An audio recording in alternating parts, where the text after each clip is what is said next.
the weapon, the fake weapon, or are you What? just talking about the actual toy? Weapon.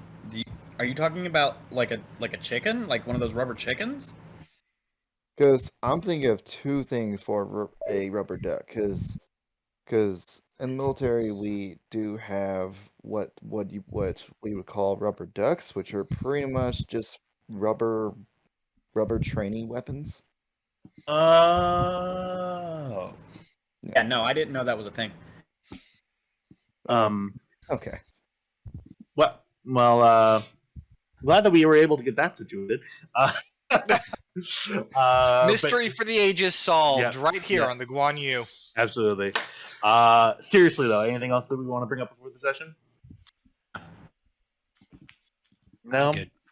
I'll bring up that I'm super jazzed for the session, and I really enjoy gaming with y'all. Prize. Okay. Yeah, let's go ahead and get it started. I don't know what I'm going to do with myself if I'm not typing the log.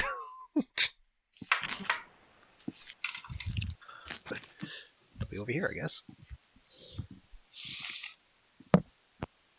Let me know when we're... Yeah. Oh, we've been going since the rubber duck. Oh, that's awesome. I love that.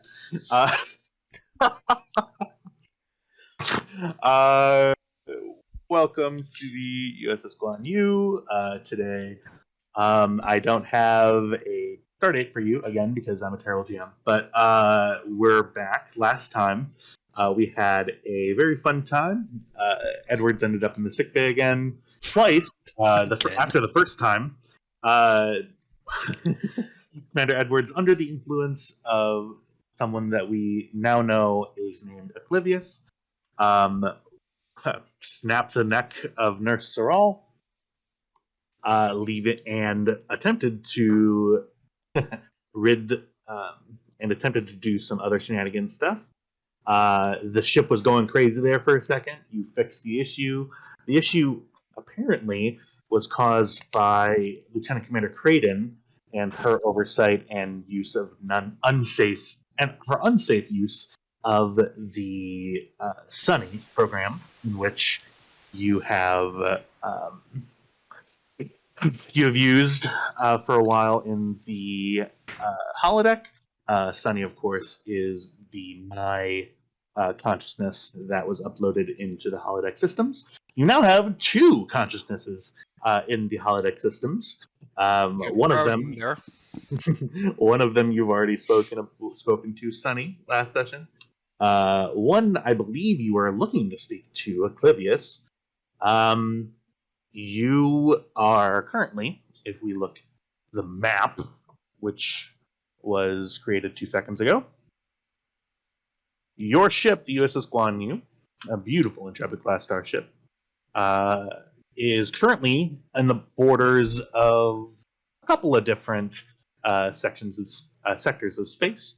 Of course, Starbase 173 colloquially is known as Deep Space Fortitude. So you're just on the tail end of the Federation's presence in the Shackleton Expanse.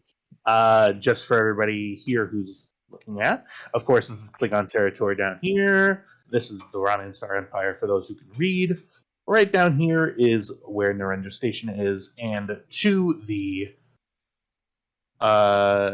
spinward side, this way, is the beautiful expanse known as the Shackleton Expanse.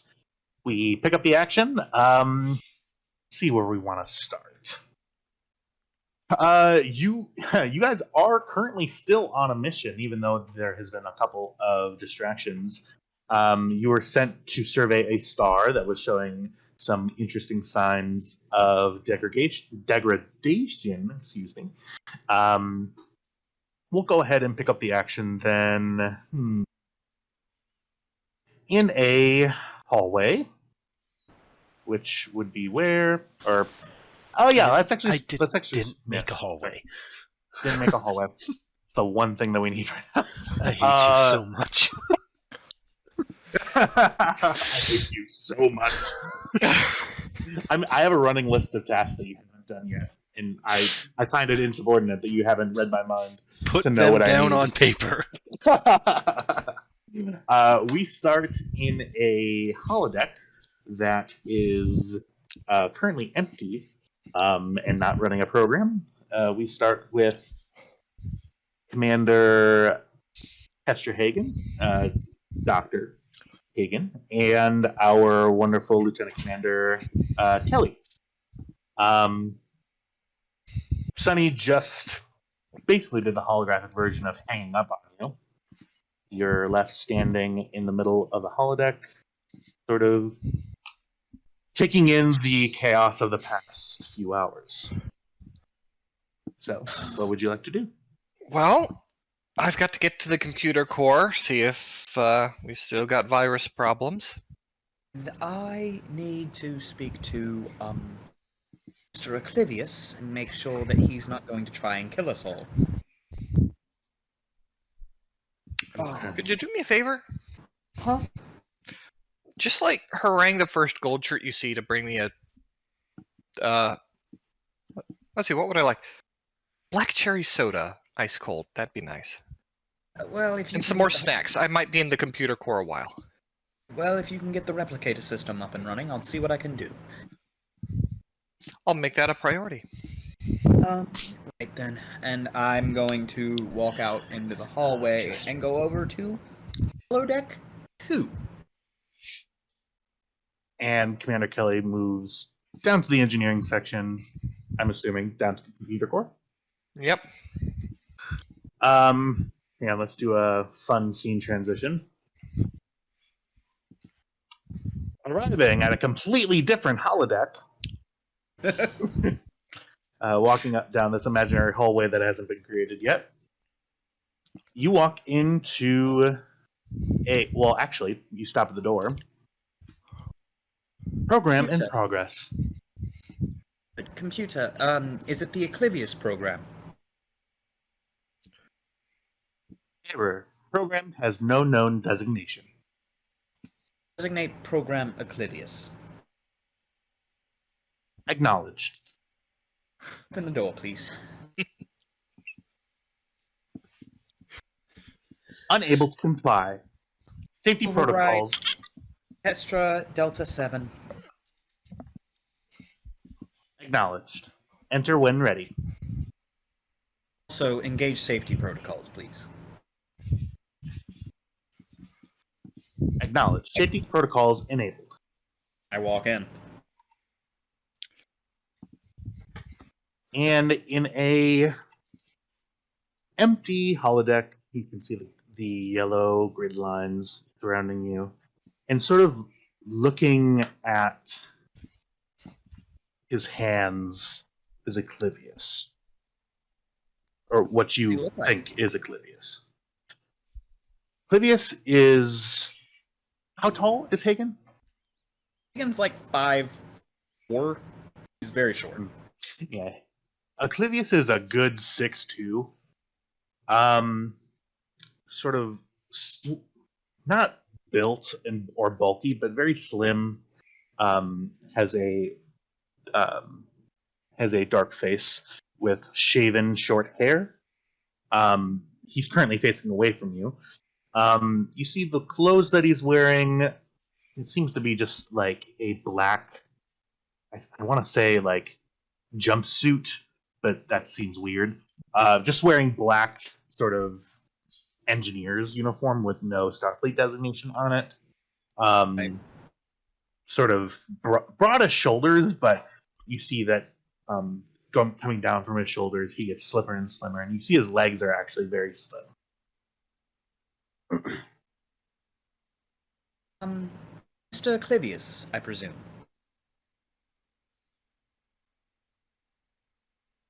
Acclivius turns to face you. You see that he has a... You don't recognize his face. He has a dark, sort of trimmed down but still visible beard that's full. You see it's nicely trimmed, sort of thicker eyebrows. You can see the veins in his neck have sort of like a gaunt complexion. You can see that his face is paler than you'd expect it. You see circles around the eyes. Ah, Dr. Hagen, I presume. Yes, I do apologize about the misunderstanding earlier. I never meant to cause you distress. Are you feeling alright? That question is difficult for me to answer, considering the fact that but a few moments ago I was numbers on a page. Understandable. So, now that you're here, what exactly would you like? What do you want? Can we help? You see that he sort of looks down slightly. I couldn't even begin to answer that, Doctor. After all, you were an integral part in creating physical awareness within myself, giving me access to this. I gleaned that that you people call it a holodeck. I was able Yes. to select a form that I suppose is utilitarian in use. I do this as a courtesy to you. I could be a formless piece of computer programming if I'd like, but I figured if I people were to understand. be walking in and out, that I should have a physical form that you can gawk at. Well, we're not intending to gawk at anything. We genuinely would like to help you. If there's anything you need, you can let me know at any time. In the meantime, if you wish to, Leave?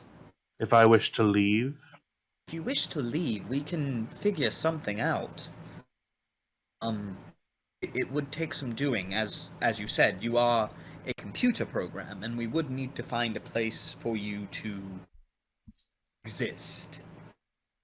Hmm. Sounds complicated. Quite. We are working with Sunny, who you met previously. And it Met is a certain. Met is a word that I find. Well, that's a new concept. um I would appreciate it if you could avoid antagonizing her. She's been through quite a bit. Same as you. Maybe not exactly the same, but both of you have experienced very difficult circumstances. And I would appreciate it if there could be an avoidance of any further antagonism between the two of you. Well, it's not as though when I dematerialize, it's not as though we're in separate parts of this vessel. We're in one computer core. Maintaining physical form is interesting. Actually, I may have a solution to that. And Kesha's gonna go over. There is a replicator near the door in the holodeck. Yeah, on the other side of the hallway, probably there'd be one that's just like for laborers who are like working on random panels in the hallway. Yeah, there should be a replicator nearby. I remember.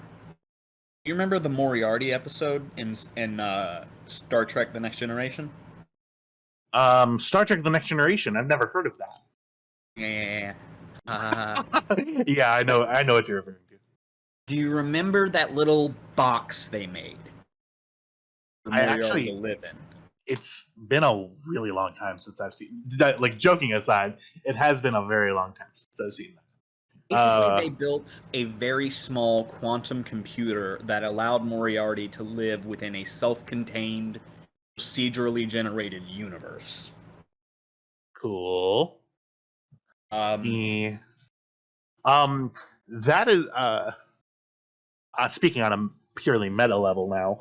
I can almost guarantee you that that knowledge is not of public knowledge.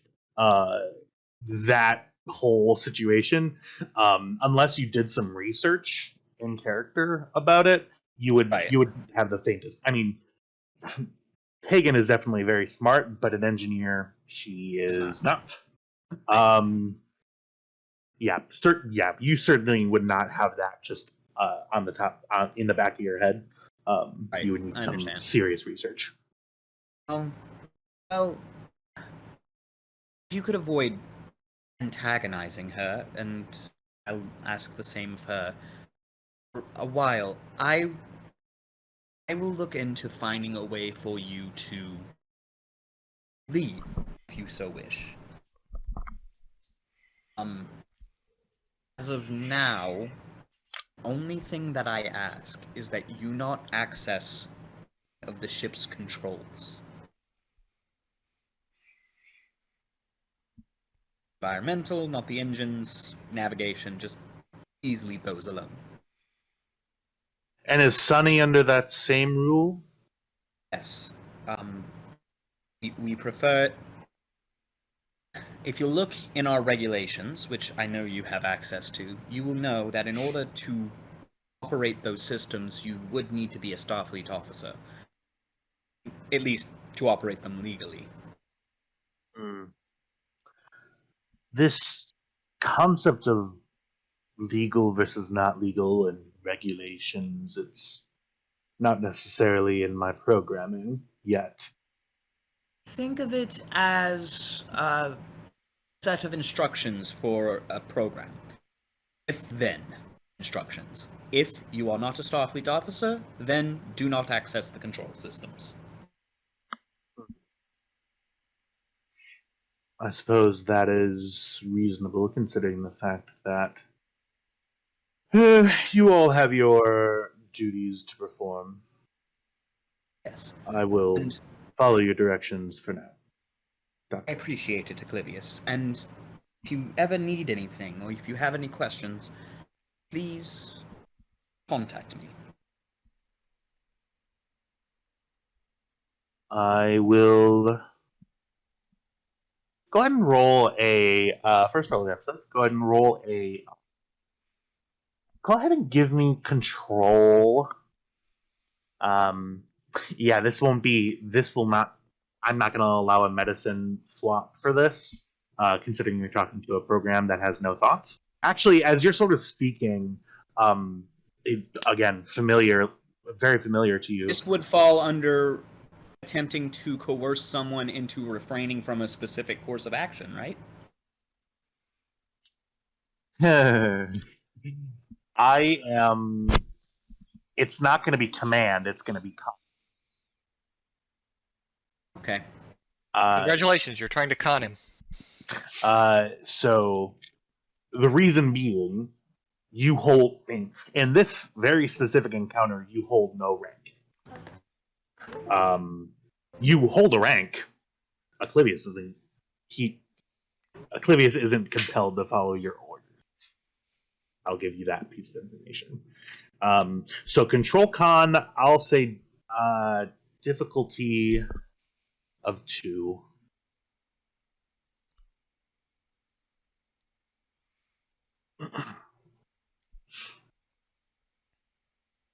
On an IRL note, my sister is Sorry about that. I burgers. was No, that's fine. having some technical issues. Actually, I think I'll have burgers too. That sounds delicious. I know we have a. Would composure apply here? Yeah, I'd allow that. Okay. Yeah.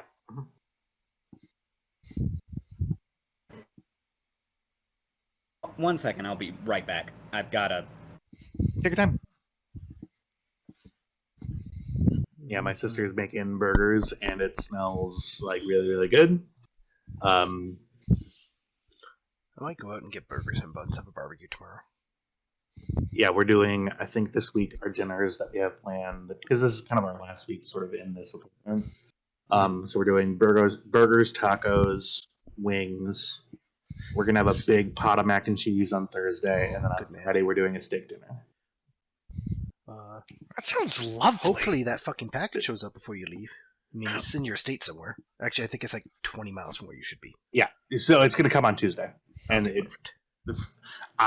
barring. Okay, I am back. I'm gonna buy 1 dice with threat. Okay. Oh, by the way, this is shockingly a two threat episode. By the way, so I started with the incorrect amount of threat. I'm going to take 2 away. Okay, there's 3. 1 momentum generated. You see Oblivious sort of. That should be. Oh, never mind. I'm using con. Oblivious sort of. You see his frame sort of relax a little bit. He looks at you and nods and says, "Thank you, Doctor, for your accommodation." As I told you before, Oblivious, our society is one of exploration, study, finding out new things, and interacting with new life, and you certainly fall into that category. And I appreciate you trusting us enough to refrain. May I ask you one query before you leave? Certainly. What is to be the fate of my mother? She will receive a stern reprimand and a thorough dressing down, but she will be fine. Her physical safety is not to be threatened? Never. We're not. That's not how Starfleet operates. She will not be imprisoned? She did not necessarily break any law. She was reckless, certainly. But nothing worthy of imprisonment, I don't believe.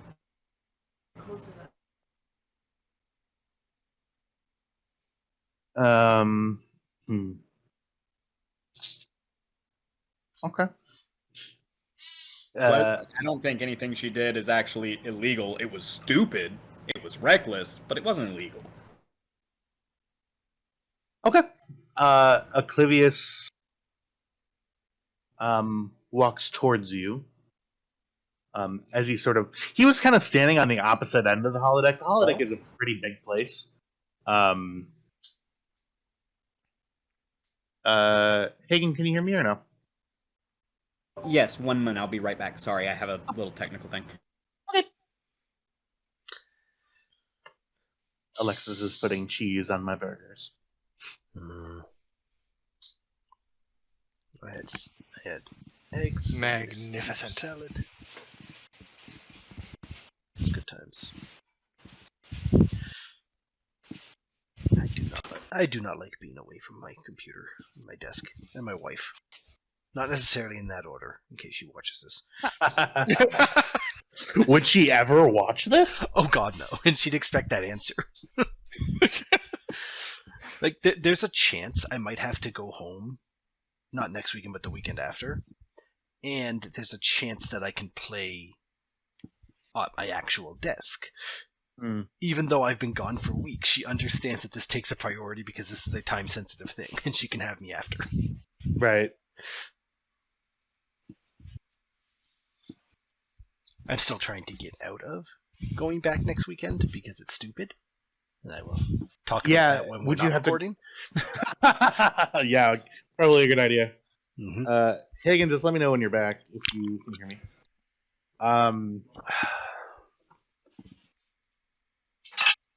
My sister's being very nice and making me a plate. I'm sitting here in the living room playing this. And I'm saying this to appease her, and she can hear me. That's fair. Hi, Alexis. Kyle says hi. She says hello. The government wants to know why I know you. Wait, really? No. Oh God, thank God. That would have been hilarious. Right? Well, because Kyle was very nice and sent me some stuff.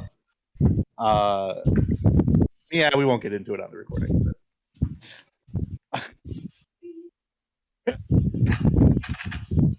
It's just very funny.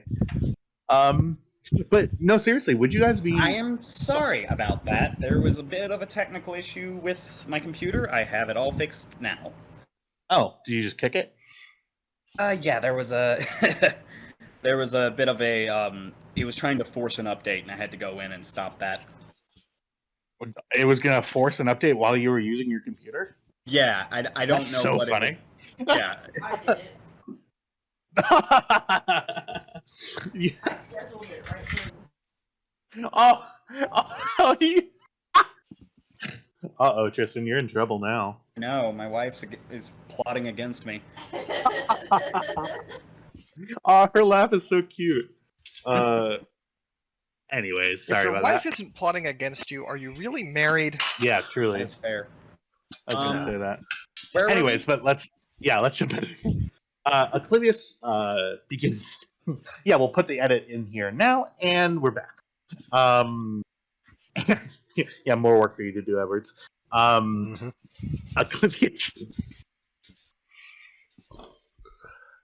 Acclivius walks towards you, and as you, oh god damn it! No, he's back. Okay, are you everything okay? Yep, everything's great. Okay, cool. And hard cut. We're back.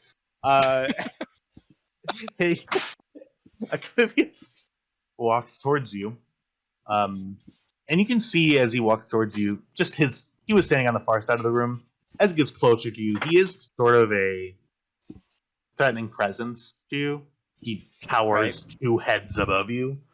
I just look him down. It's a cold stare. She's not intimidated. But she's not going to let it on. At the very least. Oh my god. Thank you. He holds out a hand.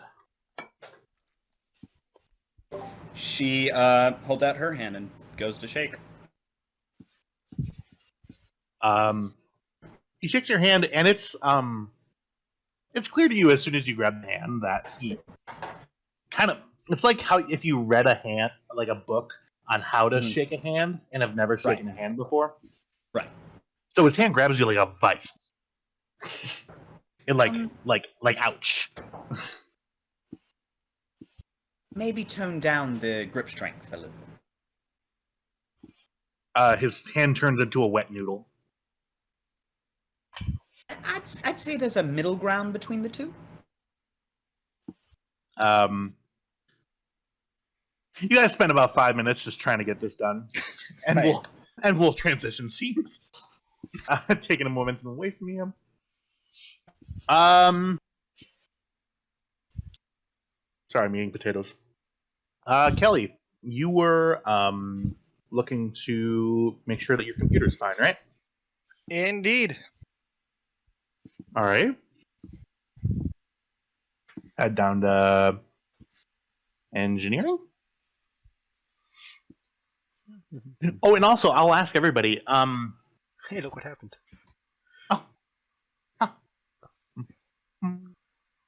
I don't have nearly as much token access as I used to. Oh, Fuck you, that's why. let me rename you. Oh, we'll just delete you. What have I told you about deleting tokens? God damn it. I'm doing it to piss you off, damn it. I can't even drag new tokens out. Commander Kelly, you walk into engineering. You actually see that where's my map? Where is he? Lieutenant Dune is currently, you see under I wish we had a computer core map. Add that to the list. Lieutenant Dune is currently buried down to his waist inside of a console. Hey, Dune. Hang on. You hear a ding. Yeah. Hi, Commander. Maybe What can I do for you? Are there any signs of a computer lockout being initiated? Currently? Yeah. Well, I'm doing a level 1 diagnostic on this terminal here, just to make sure that everything's running right. It appears that the ship is... systems are sort of slowly creeping on, while level 5 diagnostics takes place automatically. Seems like our good old lady is coming back to normal. All right. I'm going to the computer core. I'd like you to send a computer team to help me. I'm going to do a sweep for anything else. Yes, sir. Yeah, Fox, Dunner, can you go with Commander Kelly down to the engineering computer core, please? You hear affirmatives from 2 different people on 2 different channels. Commander Kelly, as you're sort of walking to the left of the warp core, you notice Commander Creighton is sitting at a chair and looking at a console.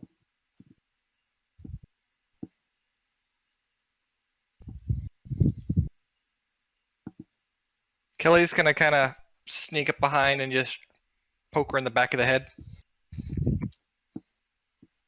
Awesome. Edwards, do you have a fan on by any chance? I do not. That's But interesting. I was leaning close to my laptop. I tried to lean back. Oh, okay. Well, yeah, you move behind Creighton. You want to poke her in the back of the head? Yeah. Okay. You poke her in the back of the head. Goes, yes, Commander. Is there something that I can do for you? Contemplating your life choices? Give me presence. And are you trying to be an asshole to her intentionally or no? No. Okay, I won't require a roll for it then. I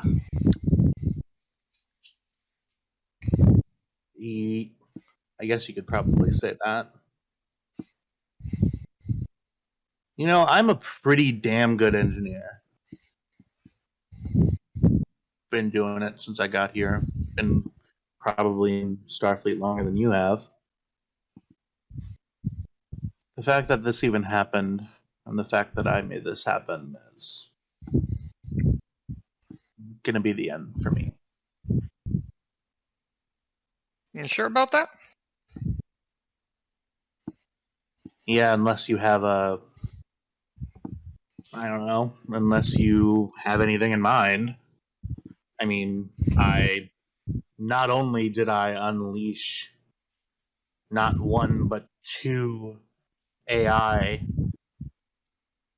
across the ship, causing the senior officer on board the ship and commanding officer to almost be killed in an explosion. I took the code from somebody else's project, you know, plagiarism, and try to pass it off as my own work. Oh, I'd argue it's a little bit worse than plagiarism, considering that's her being. But there is something to be said for the fact that you never intended for any of this to happen. So I think this is only going to be the end for you if you resign it to be. Remember, James Kirk stole and blew up a ship. And they made him captain for it. Yeah, that was 100 years ago, though. Yeah. But even if things have gotten less tolerant than time, you still didn't blow us up.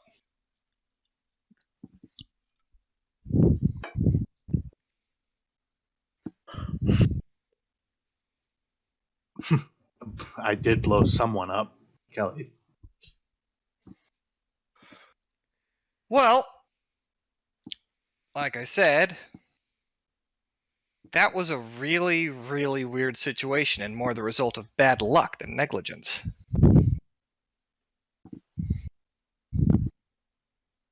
Could just as easily been routed to a replicator that was in an empty room. Or the mess hall. Yeah. I suppose if you take comfort looking at the universe as just a series of errant probabilities, find sort of a nihilistic comfort in it all. I'll give you a pretty good piece of advice. I found it's gotten me through a lot. Just do the best that you can, and let the rest worry about itself.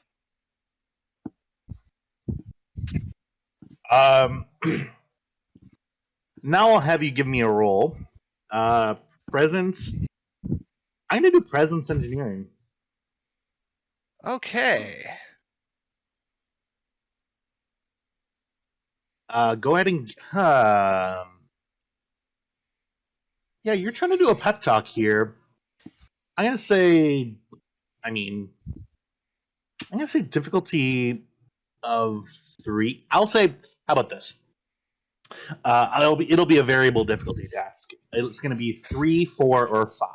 You can Dear declare what God! How We should depressed is have low Creighton? momentum. Just to put it out there, it's at 0, but it should be at 1. No, we spent it when we changed scenes. Uh, Yeah.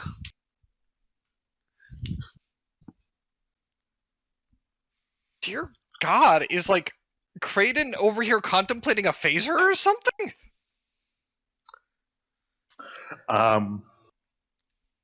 If you'd like to actually gain, I can give you an insight roll before a presence roll to actually determine how bad she is.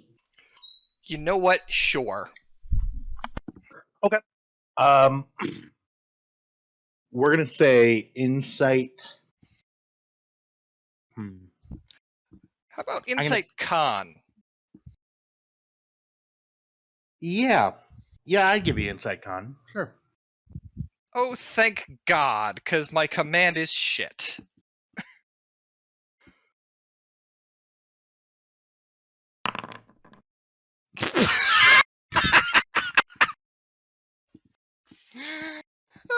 Did you not want to buy any dice, dude? With what? With threat. Oh, yeah.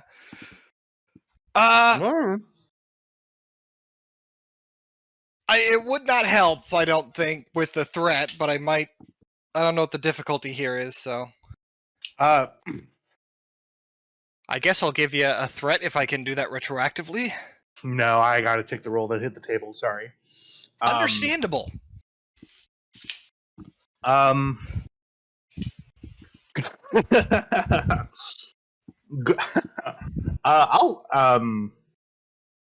the piece of information that you get from your roll, if you Creighton looks like not only is she worried about her career, she is from your, you're really good at this. Yeah, you fear for her safety.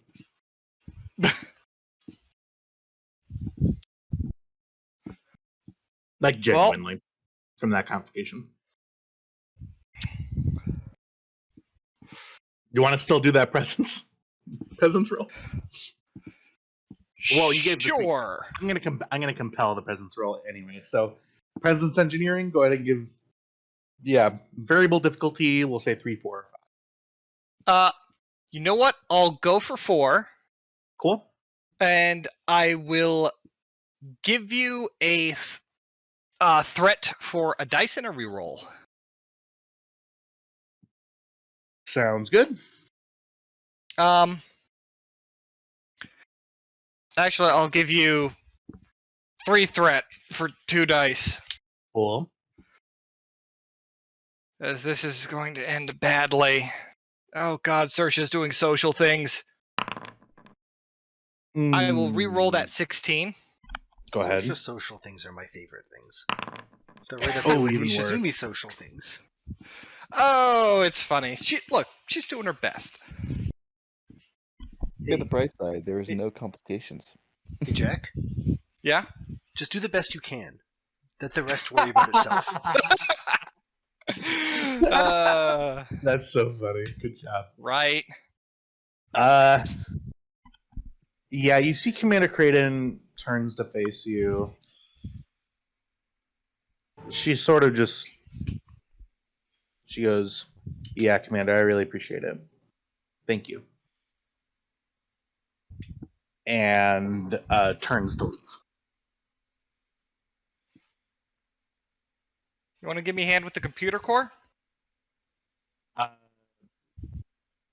She walks out.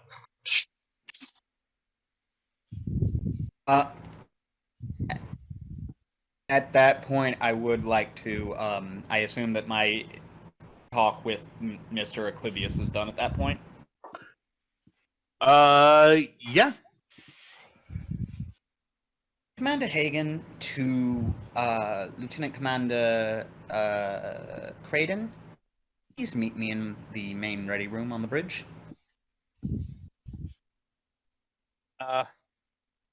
You hear on my way.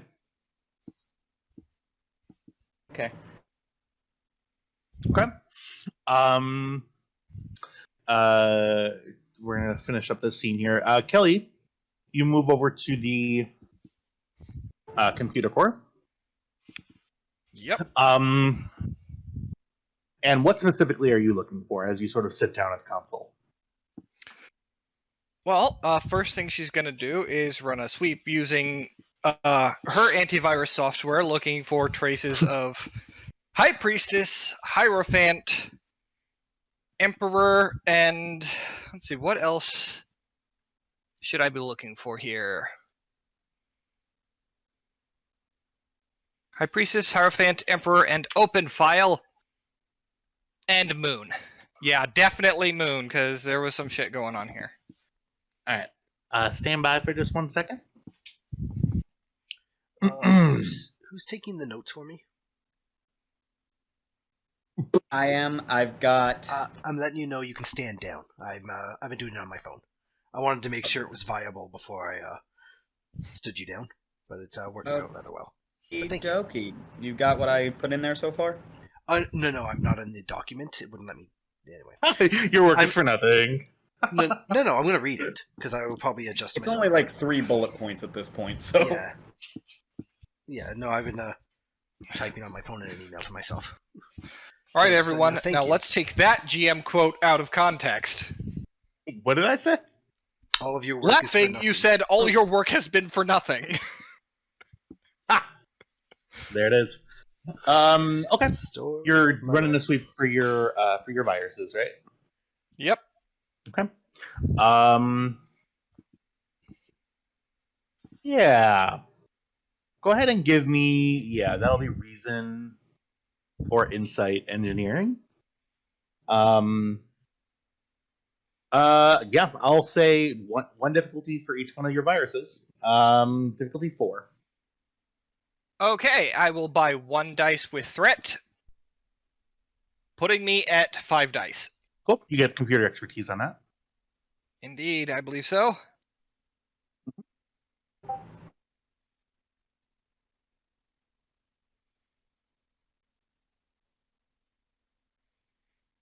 And I assume my focus in computers comes into play. That would be correct.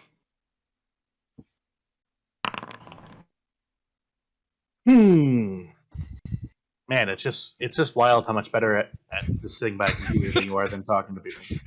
Right. A full 3 momentum generated. This task takes you is probably gonna Hold take you on, to- actually. I'm gonna re-roll that 16. Yeah, go ahead. Damn! So That's the same fucking... oh, you actually lose. Only 2 momentum generated. God damn it. I'm not. Well, yeah. I guess you're hoping for a crit, but Yep. Because this. Anyway, this task takes you a better part of 2 hours, I would say, because you know what you're looking for. If you were doing a sweep for your viruses on on a system in which you were not familiar with, like if you were on board an intended target of one of these viruses, it might take a little bit longer, just because of the different, infrastructure. Are you doing this the normal way or the Kelly way? Are you using your implants to assist? Yes. You sort of start the process by sort of typing through, and then you neurally interface with the computer system. Do a quick sweep through all the file paths, through all the circuitry. You detect. You no longer detect. Excuse me. You see that there are some like base strands of code that is similar to some of the code that you use for your viruses. That's sort of strewn throughout. None of these are like the separate pieces of the puzzle pieces that the puzzle that is each of the viruses. They're not really harming anything. Actually, matter of fact, when you look at some protocols that Emperor uses, actually do increase computer efficiency by a decent margin. Same thing with, and actually, your system is pretty well secure now because the use of some of High Priestess's subroutines and algorithms actually make your system a little bit more secure, and allows for counterintelligence services as well to be sort of added. Basically, your ship now has a standing advantage based on this. This is going, unless you take the time to dismantle the work that Commander Creighton did and return your computer systems back to their original settings, you have an advantage against any malevolent programs. And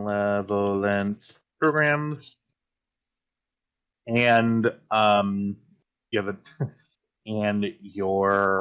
and sort of like electronic warfare stuff. Yeah, if it's beneficial, she's gonna leave it there. Yeah, you see that the efficiency of. Yeah, I think so. You see the efficiency of your computer, both the isolinear and the bioneural aspects of your computer are, I would say, 33% more efficient. Damn. You're sort of going through here, and Creighton did, with by your sort of estimate, Creighton did an extremely stupid thing. But you're sort of getting to the reason why is because she found this resource, these programs that are in fact your programs that you created, disassembled them, took the pieces that could be used, and then made your ship a more efficient and better working place and a more secure place. And as you're sort of going through the computer circuitry, you see Creighton is a very, very competent engineer. More than competent, actually. Probably, if you didn't know any better, you would think that if she was augmented in a way that you're augmented, you two would probably be close to each other in skill level. Damn. Girl's got skills. Yeah. So things are stable, up and running? Yeah, you see that the computer, as you're going through, you see that the replicator systems, which were under a complete and total lockout, are starting to come back online. You see that propulsion systems are coming back online. She does prioritize the replicators. Okay. You make sure that the replicators come online much quicker with your intervention. Hey, Fox. Yes, sir? Replicators just come online, so I think it's time we test them. Why don't you go grab everyone some snacks? You see Fox, who's a Cation engineer, goes, "Yes, what kind of snacks would you like?" A cat named Fox. I'll take a bag of Skittles and a large black cherry cola.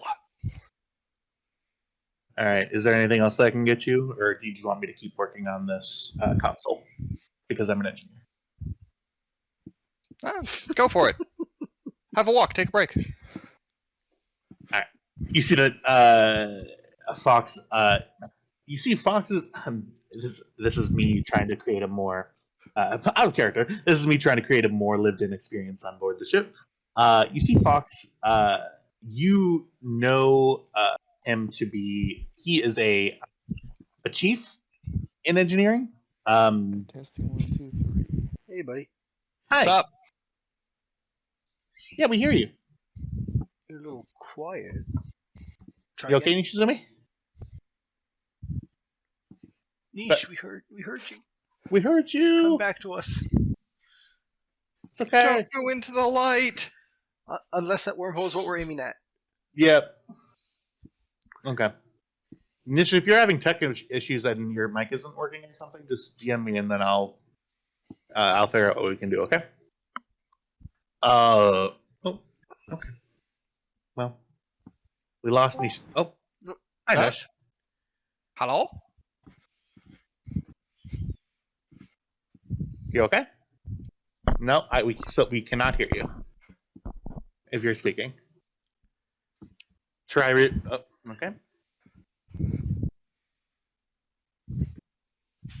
And so anyway, another burger update. Oh, Nish, you okay? Your mic working? Not Come on, yet, buddy. I believe in you. Try and plug and play. Oh, okay. We lost Hagen too. Okay. Well, this is a worry. You didn't lose either copy of me, so. Thank God. Okay. Back to what we were talking about. Jack, what was I speaking about before? Chief Fox. Oh yeah, Chief Fox. Chief Fox is occasion. Been sort of operating as a quote unquote transporter chief, but does other sort of smaller tasks that you wouldn't do, don't have time to do. Emptying out plasma conduits, stuff like that. Fox has a fully prehensile tail. So you see that Fox turns around and the tail goes and wraps around his engineering kit, and he walks out. Oh, I should actually post this message. Whoever wants to put that into the Guan Yu advantage page, please go ahead and do so. Basically, any task that involves any of those malevolent programs or people doing electronic warfare against you, you have 1 free hit against any opposed rolls or anything like that. So keep a watchful eye on that. Yeah, you see Fox return shortly. Yeah, I think the replicator outside is working, but before it actually did need some maintenance, so I just fixed it up. Cherry, you said cherry what? Black cherry cola and a bag of Skittles. Oh, well, I didn't get black cherry cola. I just got normal cherry. Do you want me to go back and get you black cherry? Nah, that's fine. Is there a difference? I'm sorry. Just in the intensity of the flavor. Right now, I just need the sugar and the caffeine. All right. With Fun the fact. tail, with sort of a Collins glass with ice in it, with a nice ice cold black cherry cola. Awesome, thank you. No problem. Anything else that you need, Commander? The moment, I think we're done here. We can close up all these consoles, head back to engineering, and I'll get our report to the command staff. Okay. You see Dune goes, okay, yeah, I think this console's fine. Okay. I'm just going to be under here for a little bit. And with that, the scene ends. Goodbye, that one momentum we managed to generate. We still have 1 more. Oh, Right? there's already done one. We should, because I generated 2. Okay, good. Yeah, you generated I 2, looked and up then at that and I saw 1, so. Would Oh, be 3, okay. but I got greedy. Okay. Ready room, I believe. New scene. Yes. Yeah. Since our good commander is currently in sick bay, you just use the captain's one. Mm-hmm. As you walk in, you're actually ahead of Creighton. Do you sit in the captain's chair, or where do you sit? I do sit in the captain's chair. I don't actually get any data pads out. I don't get any like reprimanding paperwork out because I think that this is not something that's going to need an official reprimand as just yet. I think this is going to be very loud, but My thumb. All right. You're sitting there. You notice that Commander Edwards. Do you want to describe your ready room really quick? It has not been moved into yet. It looks exactly like Lee's ready room, except the personal effects have been gone. Yeah. That being said, there are coffee stains at least on 3 surfaces. Yeah. You see, the desk in front of you has just sort of a small to medium coffee spill that's sort of crusted on. You see a cup sort of not put in its correct receptacle and just sort of sitting there. It smells like old coffee in here. I go to the replicator. I get myself some chamomile and put the old coffee cup in the replicator. It's not like a personalized cup, is it? Or is it just like a standard replicated cup? Yeah, you see the replicator thinks for a second, and then dematerializes the cup and replaces it with a steaming hot chamomile tea. And a small container of honey, please. Working. You see honey just sort of goops on the surface of the replicator. Recycle and put the honey in a container, please. You see a Kool-Aid pitcher full of honey. Recycle and a 1/4 ounce container of honey, please. You now see why I exclusively order coffee.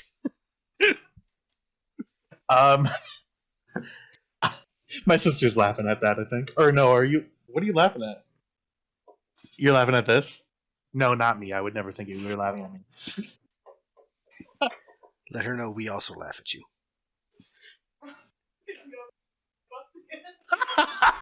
Yeah, I'm forced. Sorry, out of character. She's forcing.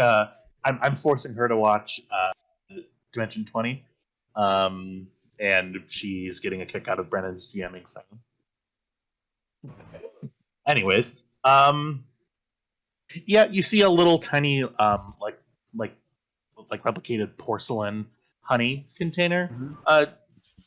Looks the size is to your specifications. Okay, and I mix my honey and I wait for Miss I'm forgetting her name. Creighton. Yes, Creighton. As you walk away from the replicator, another container of honey materializes. Recycle. A second one appears. Recycle and cease replication. You see 15 stacked in a pyramid up here. How big is that Recycle replicator? and shut off the replicator. And it's off. Good. The Right replicator then. turns back on and another thing of honey appears. Sorry, I'll stop. I was just kidding. Put the honey in my tea. Oh, damn. It's just so funny. I'm sorry, replicator humor is just my favorite. Anyways, walking in.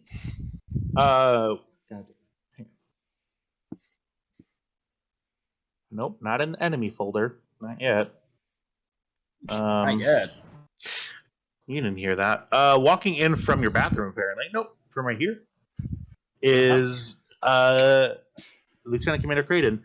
You see Commander Creighton telepathically, you immediately get the sense that, yeah, she's definitely had better days. She goes, reporting as requested, Doctor. Please take a seat, Lieutenant Commander. I am. And takes a seat, sits up straight. She sits there for like just a minute, just nursing her tea and trying to put this together. Lieutenant Commander Creighton, what you did was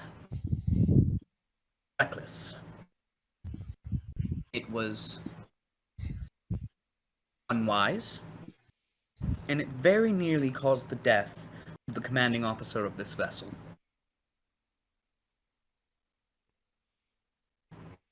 However, given that this was very clearly an accident, I will not be recommending to Starfleet Command that you be decommissioned.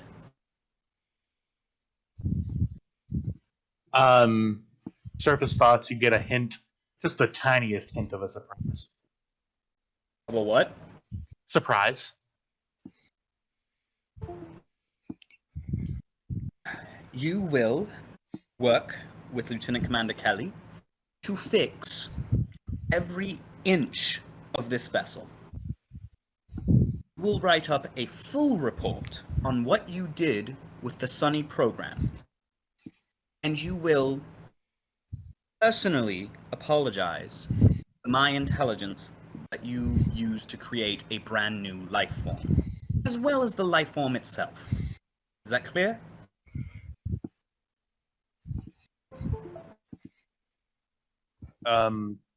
Creighton sort of is.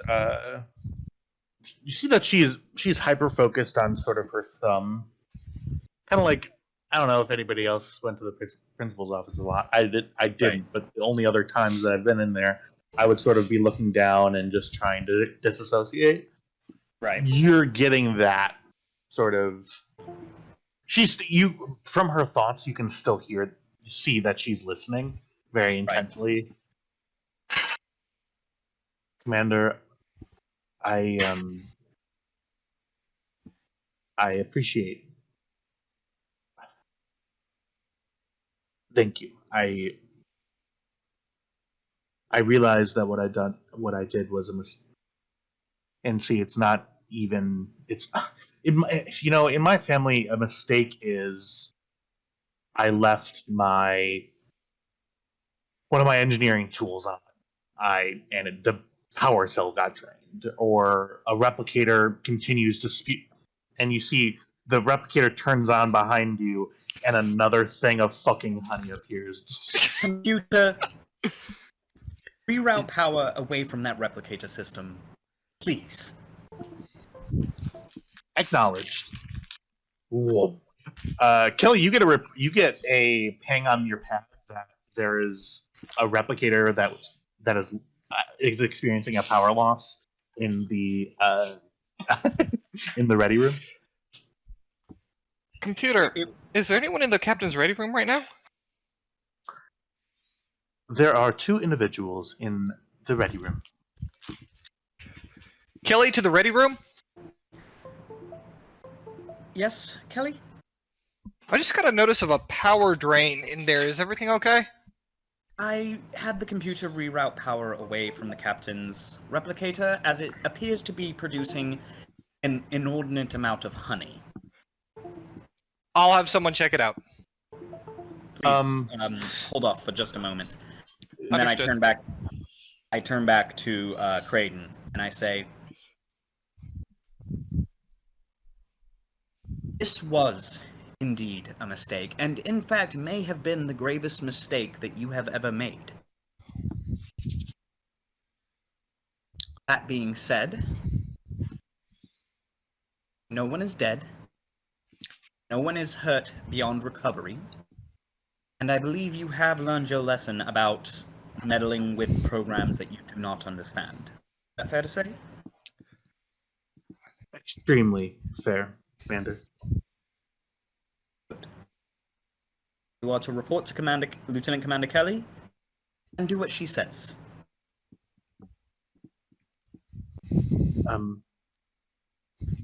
Yes, ma'am.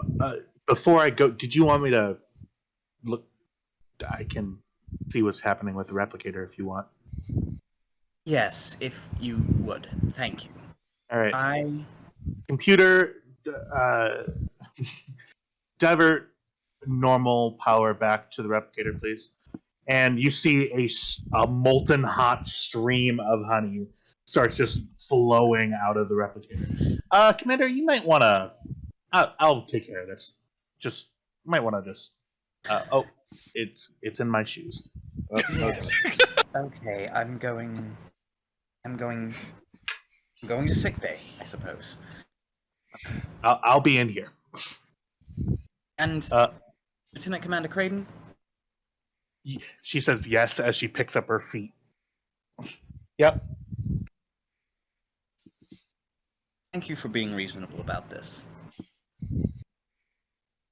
And she walks out.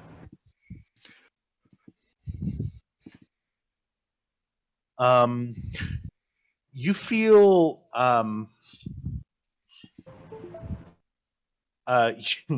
you feel just she is still very sad and disappointed in herself, and she feels that she's let down everybody who's ever supported her in her life. You know, the usual. Right, as you do. You do feel a sense of, honestly, a weird sense of belonging from her. Like you feel that she's kind of glad that the replicator's broken, so she can be like, let me just do the thing that I'm good at. Maybe this can help to sort of mend my reputation. Right. You you walk out onto the bridge. You see, you hear a, ouch. Okay, yeah. Turn off the replicator. Computer.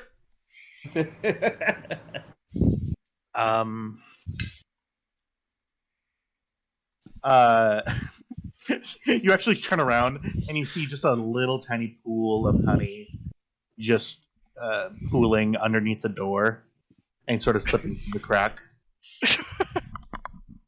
Oh my god. I That's a do lot of believe that honey. is enough of a punishment. And she's It- gonna go head down to the sick bay.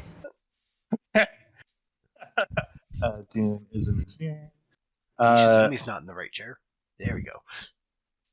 Heading down to sick bay. Nishizumi, are you with us? Hey! Oh, we got a syllable. Yep. Yes. I am. Do you hear me? Okay. Yeah.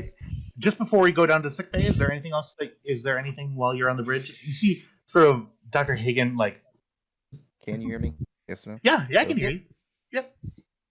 You hear, you see Hagen sort of walking from. Oh, god damn it. Okay. We're gonna wait. Hi. There we go. Hello, testing 1, 2, 3. Yep, we can hear you.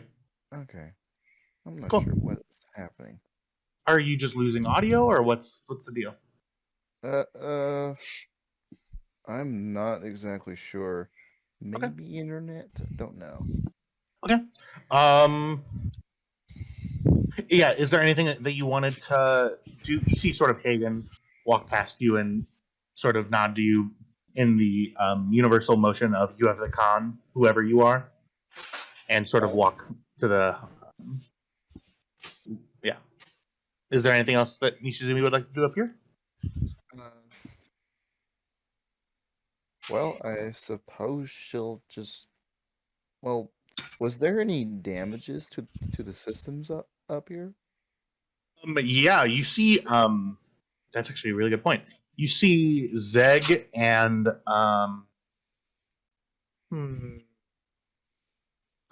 You see Zeg and another engineering crewman is up behind you. They're sort of sticking their hands inside of their console, just trying to bring it up to working order. This console behind you exploded before, so that they're in the process of repairing that. Zeg is like, okay, Crewman, you see the power tap there. Your hand is going to move past that. Again, if you go ahead and reach in. You're gonna get a lot of like trauma if you touch that power tap. The crewman's like, okay, yes, Lieutenant, I'm just trying to. Zeg sort of kneels down and goes, again, crewman, I just need you to just look at that power tap. And the crewman goes, listen, Zeg, I assure you that I can. Literally, I'm just diverting power to the screen. So the screen. Can I get some space here? Zeg goes. Lieutenant Zeg goes, ugh, and stands up and moves back to his station. Nishi's enemy will ask Zeg how badly damaged the console is. If we need more hands to repair it. Well, Lieutenant, the console did explode. I think the crewman has it in good order, though. Very well. And she will kind of like look around, see if there's, or actually, no. She'll ask him if there was any other damages conducted or done to any of the systems up here. You're just asking about bridge systems? Yeah. Or I guess he's the wrong person for that, isn't he? You see Dune walks in and takes his station. Okay. Crewman Grell, are you okay? I see what you're doing. You're doing a good job. If you need me to help, I'll help. And moves to operations. Lieutenant Dune goes, Lieutenant, is there something that you need? Yes, Lieutenant Dune. How badly damaged are the other systems on up here? Well, other than What do you think? That's a good question. Other than the console behind you, the auxiliary science stations and everything like that. I believe Kelly is currently in the process of restoring helm control, and here, Lieutenant Mitchell in front of you go. Helm control just came back on. I have thruster and impulse available as well. I just got an update from engineering. Warp power should be available within the next 25 or 30 minutes. Excellent. One less problem to worry about. If when we get our warp capabilities back online, let's go ahead and head back to the starbase, see if we can't get more repairs conducted. Yes, sir. I will. I'll start planning a course now back to DSF, and I will let you know when warp power comes available. Thank you very much. June goes, Lieutenant, is there anything else that you need? We're just sort of waiting for Commander Kelly's report. I believe senior staff is going to be meeting in probably, after we determine what condition Cmdr Edwards is in.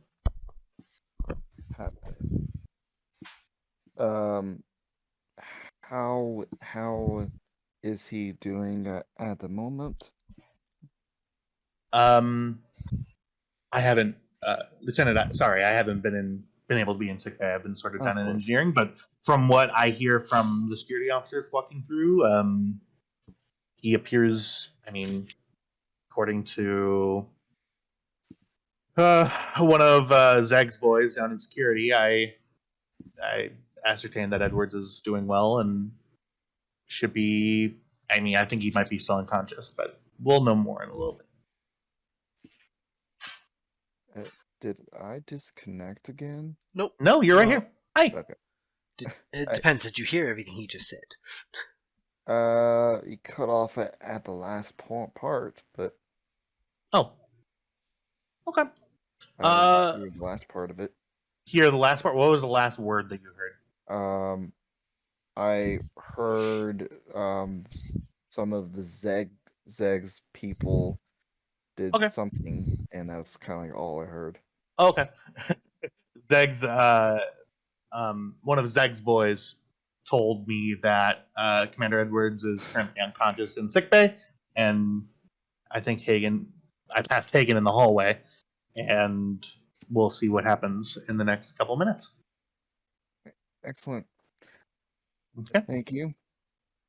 Yeah, Dune, and you feel sort of an annoyed look from behind you and to the right of you.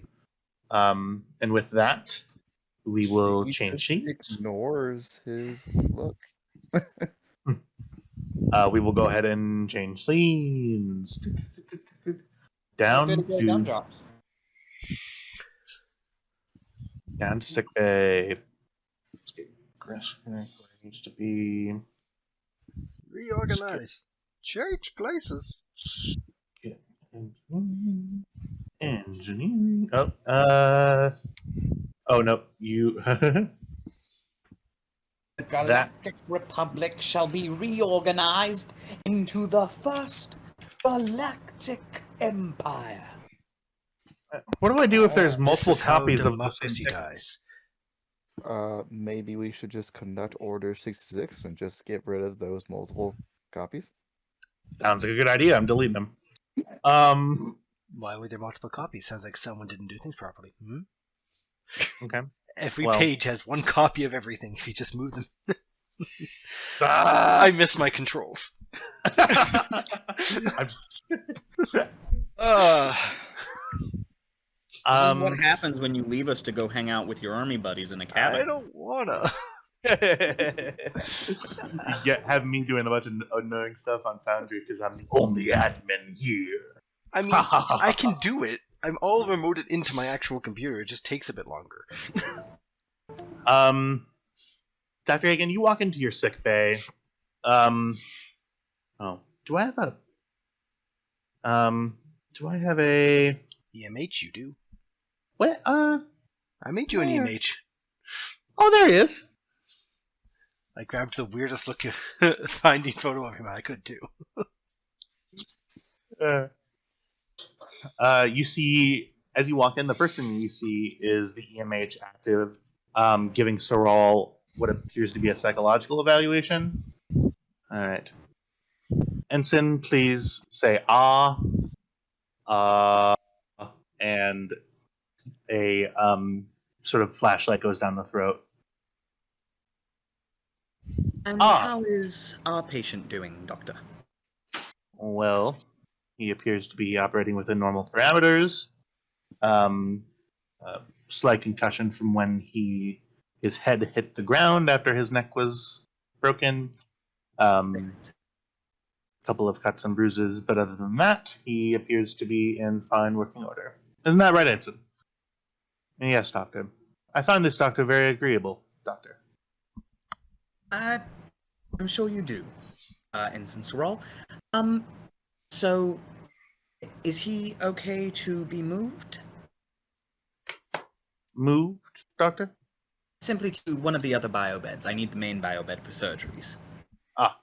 Ensign Sorrel stands up and sort of kind of catches his footing a little bit. And We both do the doctor thing of like hand under the armpit to help him walk over. And Sorrel goes, I believe I will take a nap now. Certainly, And takes a Sorrel. nap. Unless there's anything else, Doctor, would you like to be deactivated? That is an interesting question. You have full control over my program. If you have no use of me, I should be deactivated. I'm an EMH. Yes, but you appear to be at least somewhat sentient. So, would you like to be deactivated? Well, that definitely raises some interesting moral quandaries about what is sentience and the ramifications of holographic sentience. I mean, my opinion on the matter is, of course, irrelevant since I am an emergency medical hologram. I'm not a theologist, but in terms of since you haven't stopped me yet, make an insight engineering roll, difficulty 0, please. I almost woke up from a coma just to say deactivate EMH. I was waiting for you to say it. Sorry. Hagen, give me a. What? Okay, cool. Too much generated. You sense that he's going to continue talking himself into loops until he gets deactivated. Okay. Well, Doctor, we And as you can set- appreciate your contributions. Computer, please deactivate AMH. Finally. That doctor is so unpleasant. And I'm gonna go over and check on Edwards. Edwards is still unconscious. Well, not unconscious, just sedated and currently laying down. I'm gonna do a quick tricorder scan. What are you scanning on him? Is neural injuries, anything? Are there any residual effects from Oblivious using him like a puppet? Yeah. Go ahead and give me insight medicine. Difficulty of 2. Neurology focus. Sure. I'm gonna buy a dice with momentum. Cool. Oh my dear. I'm gonna That's a pretty reroll terrible roll. one of those. Hit it right on the button, literally.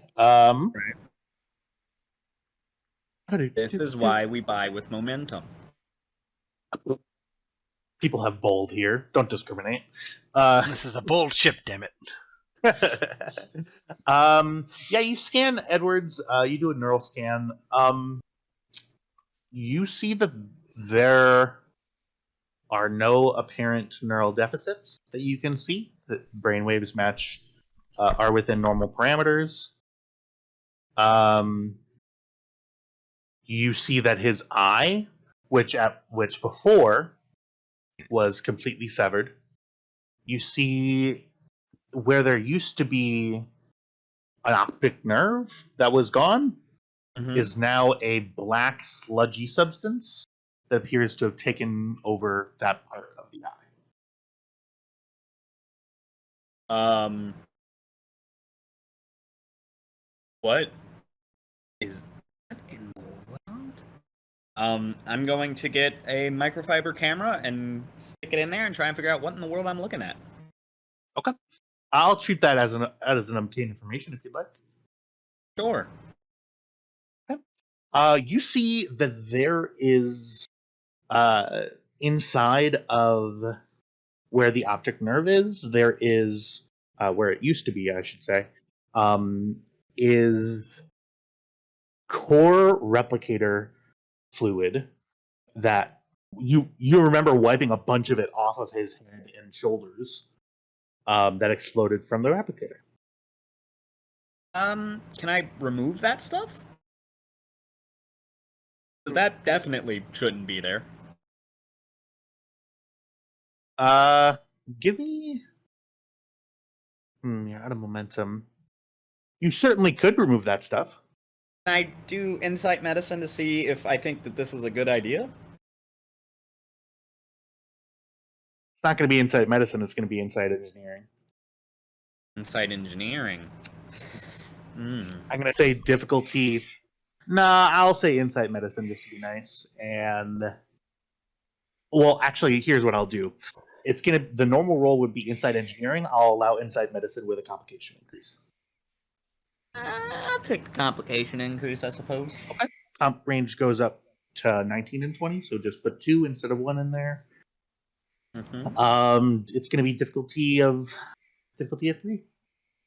Difficulty of 3. Well, emergency medicine focus?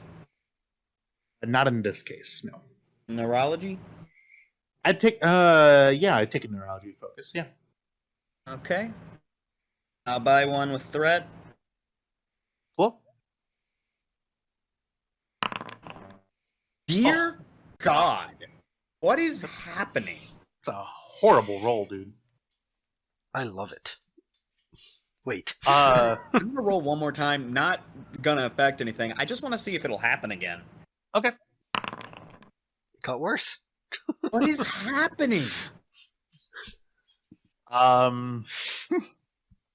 That's really funny. Are you gonna be? My God. Are you gonna re-roll that or?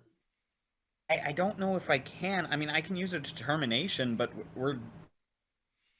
we are halfway through the session, roundabouts. You never know. I could just throw some really dog shit crazy stuff at you on a 2-thread episode. That'd be just mean.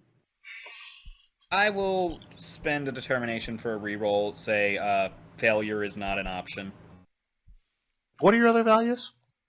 Who cares? Honesty is the best policy. It's a beautiful day to save a life, and Starfleet's here to help. I'll take it's a beautiful day to save a life. I'll use that. Is my life at risk though? I would say so. The GM in me is like, whose side am I on? I mean, keep tempting fate, fucker. You'll see what happens. There we go. I believe the difficulty was 3. You said 2, I thought. Because Because the comp range went up, but the difficulty stayed the same. Right? Or am I crazy? comp range is 2, difficulty is 3. I'll allow succeed at cost. I suppose I'll At take this it. point. Okay. You see that this material that the replicator uses to create material, you know this about that material. That material can, given the right programming, replicate any known materials except for a couple of different exceptions. You also know that, artificial nerves are a thing that is a thing. You know that it's on the bleeding edge of research right now, but you've heard of replicated nerves that are as good as the real thing. Right. The only I think that I could use this to build him a new optic nerve? The complication is going to be that you don't know. It could be already fixed. His eye could be permanently damaged. You have no idea. Well, he doesn't have much of an eye, from what I remember. You were able to repair his cornea. It's just that the issue was that the optic nerve was done. It was just gone. And you unfortunately failed at the procedure to fix it. Well, you didn't fail. You stopped it. And a part of the regeneration process of that would have been Borg nanites or some other process that you hadn't considered. Borg nanites in combination with the... Oh. Okay, Can I bring him out of sedation? Yeah. You reverse his sedation. Just to wake him up. I still keep him on enough painkillers to make him feel like he's not actually connected to his body, but he's awake. Okay. So you want him to feel no pain but be awake? I want the pain to be at least very muted. Okay. Yeah. Edwards, you're sort of... I think you're still sitting in that sort of... You're still thinking that you're in this like neural place of sitting in an empty room that's collapsing around you. Oh, fun. Captain Lee just walked out. You're sort of sitting here thinking, wondering when this is going to end. You close your eyes, and just the most piercing headache hits you. Oh, sweet mother of... You feel light, really, really bright light. That's the first thing you feel. Second thing you feel... Dim lights by about 50%. Second thing you feel is a pain in your shoulder. That's not... It's nowhere near as bad as expected. But still the usual amount of pain. You feel your eyes open. The light sort of dims so that you can tolerate keeping your eyes open, but you're still squinting. I'm just gonna Do I have control of my hand? Like, how sedated am I? Can I lift a hand? Which hand do you lift? It'd be my right hand. You lift your right hand. You sort of look at it. Oh, I was gonna say I would know exactly what I would do in this situation is rub my fucking eyes from that bright light. You move up. You see, Hagen. You see that your patient is currently moving to rub his eyes. I immediately take his hands and kind of like guide them back down. Computer, lower light level by 75%. Whoa. Thanks, doctor. What you hear is, they that's what you hear. Commander, are you all right? You're Edwards. You're looking at Dr. Hagen, who's moving her mouth. You don't hear any words. Computer, turn the doctor up. Volume 70%. The Hagen, the computer responds, "Please re-specify command."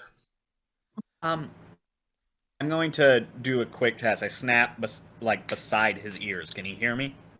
You see hand motions happen, Edwards, really close to your ear, and after a few snaps, you hear hearing start to come back. You see you hear the room sort of come back into focus. You hear the hum. There we go. Okay.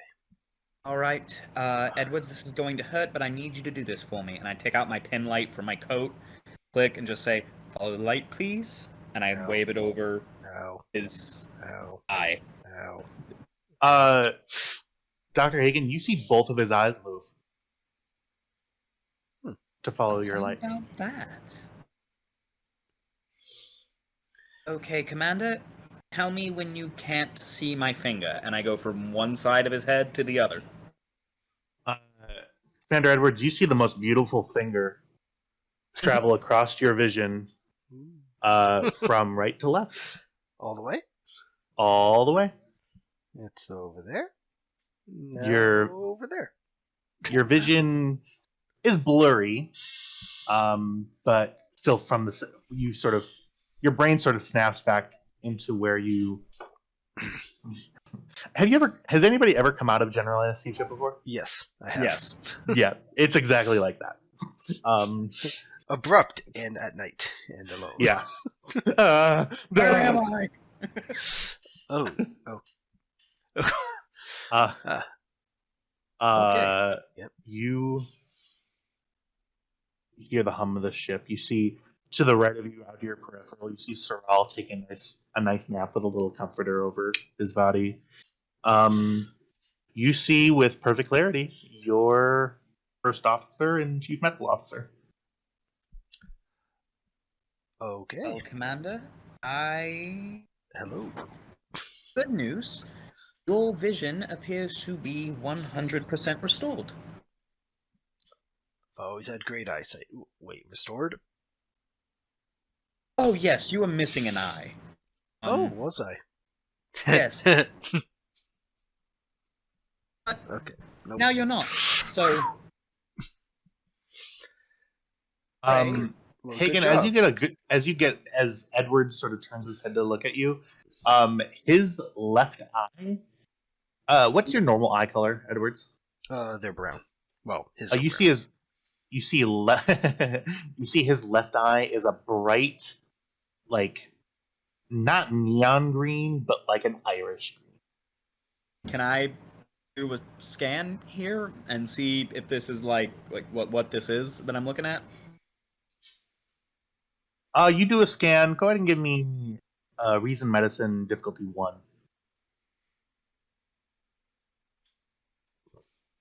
Neurology focus or no? Yeah. Oh, good.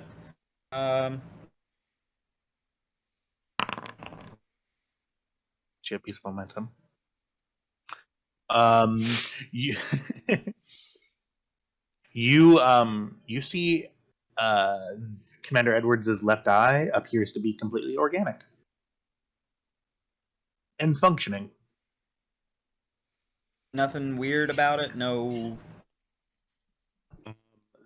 Your tricorder registers the difference in eye color just with its visual scanners. Right. A diagnosis appears on your screen for heterochromia. It appears, according to your sensors, it appears to be genetic. It grabbed mom. Well, other than a alteration in your eye color, it appears that everything is good. Which is good. That's good. I will have to figure out what caused the heterochromia later. But for now, you appear to be in, well, as good of health as you can be expected after getting yourself blown up. Again. Doctor, 2 points. I'm assuming I'm slowly coming over to. Yeah, you're at this Yeah. point you're pretty conscious. Okay, 2 points. One, I don't like the inflection in a lot of those statements you just said. Second, I really don't like the downward inflection on the word again. Well, as for the second point, suck it up. As for the first point, You see a nurse tech behind you goes, ooh.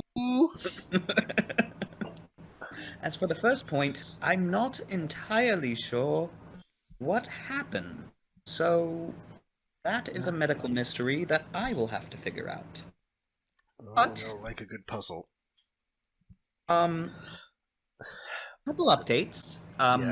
Yeah, get with those. You're going to be down and out of commission, I'd say for about a week, while I fix everything that needs to be fixed. I don't care about that. How's the ship? Anyone? Ship's fine. Okay, good. Now. Whew. Lieutenant Commander Craden made a bit of an error. Just slowly open my eyes again. She attempted to use Sunny to create a new program to allow the ship's bioneural gel packs to interface more cleanly, and accidentally created a sentient life form. Oh, is that all? Oh my. Okay. Saral actually wakes up and in kind of a non-Vulcan way goes, what?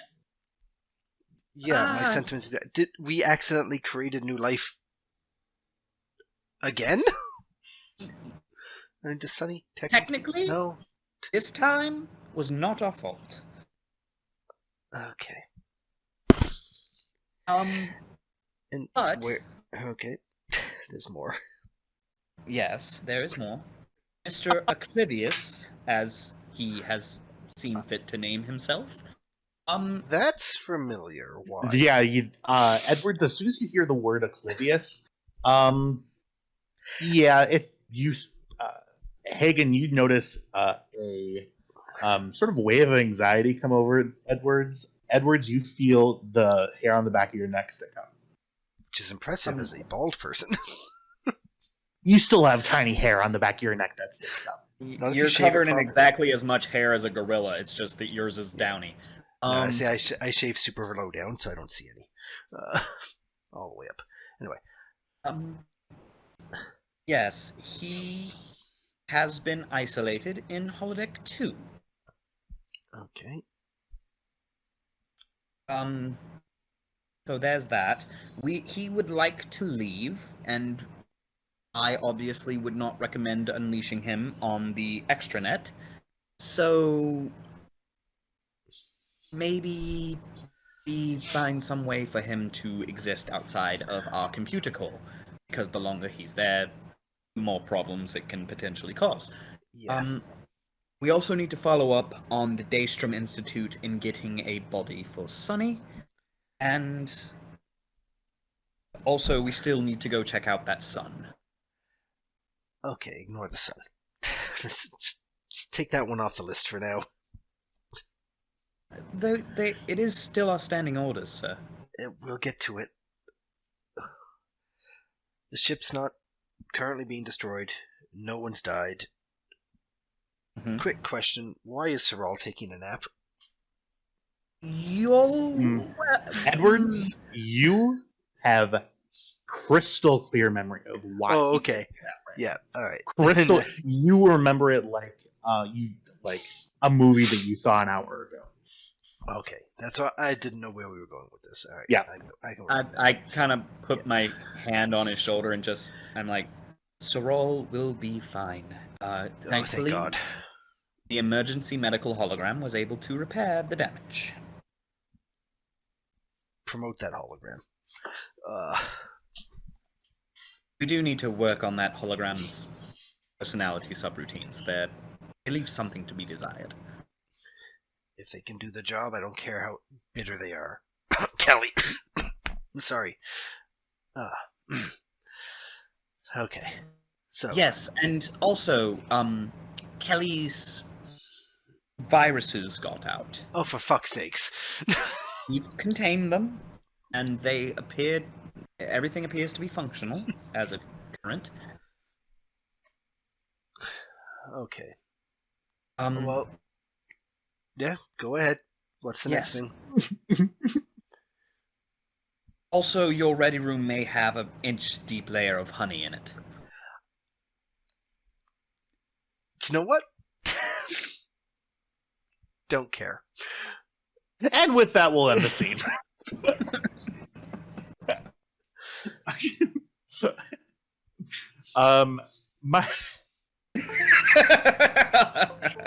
My favorite part of that scene probably was so anyway, just that whole tone. God, I need to look back at the recording, and something just made me laugh so much. Ugh.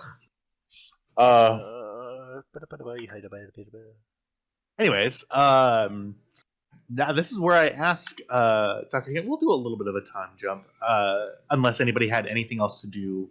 Well, before I ask, Dr. Hagen, since you are pending doctor's removal from sickbay, the chief, the commanding officer of USS Guan Yu, where are we going? First things first, are we still within comms range of deep space fortitude? Yeah, I would say so. Okay, then Subspace, I am hell of a going to drug. go to the commander's ready room, seeing as the main ready room is currently being de-honeyed, and I'm going to contact the admiral. Okay. Other than that, is there anything else that we wanted to do? Oh well. Okay, we'll do this scene then. Okay. We'll say that this is your ready room. Okay. You make it to your ready room. Importantly, not filled with to the brim with honey. Right. I think your command. Are you going to your quarters or the ready room? The executive officer's ready room. Okay, which is in your quarters. You walk past to the left. You see standing sort of with a hand inside of the give me 1 second. Okay. There it is. With a hand inside of the replicator is Lieutenant Dune. You walk in and sort of are surprised to see somebody else in your quarters. Lieutenant. Commander, sorry, I figured that this probably couldn't wait, so I... No, certainly. Continue on, Lieutenant. I'm just heading over to my ready room. As you were. One thing that you notice as you walk in, there is a large blood stain on the floor. And, while you're there, if you could just, get that, I'd appreciate it. I point at the bloodstain. Yeah, we're gonna go ahead and just take the carpet out of this room, I think. Needs a little bit of a redesign anyway. And Lieutenant Dune grabs his engineering kit and walks out. The replicator appears to have has sort of a warning on like the visual of the pad saying deactivated until further notice on An it. out of order sign printed Yeah. on like loose leaf paper. Yeah, exactly like that. Thankfully, you do have a smaller replicator in your ready room as well. That's mainly meant for like tiny snacks and like drinks and stuff. That's sort of embedded. Right. You have one of the newer desks that has like one in like a drawer you can open up and pull something out. Right. Right. Computer, please put me through to Admiral Yannick's office, Deep Space Fortitude. Communications working. And appearing in front of you. One moment. Does Mr. Yannick have a token? Yeah, he's gonna be a ghost. Oh, a ghost. Yeah, well, put that on the list. Yeah, so you see appearing in front of you is Admiral Howard Yannick. At this time, it's probably like 7:30 or 8 o'clock. You get routed to the communications station in Ops.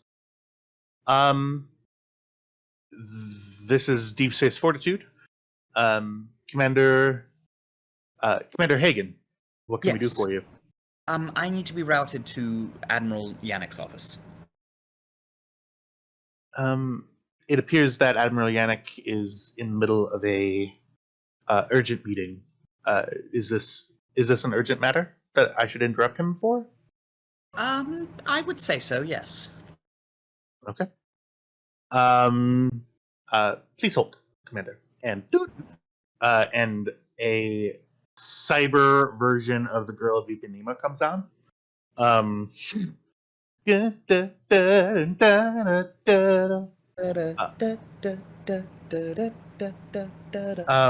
Anyways, after a couple of minutes, you see not in his normal like desk quarters. You see sort of from like a wall emplacement.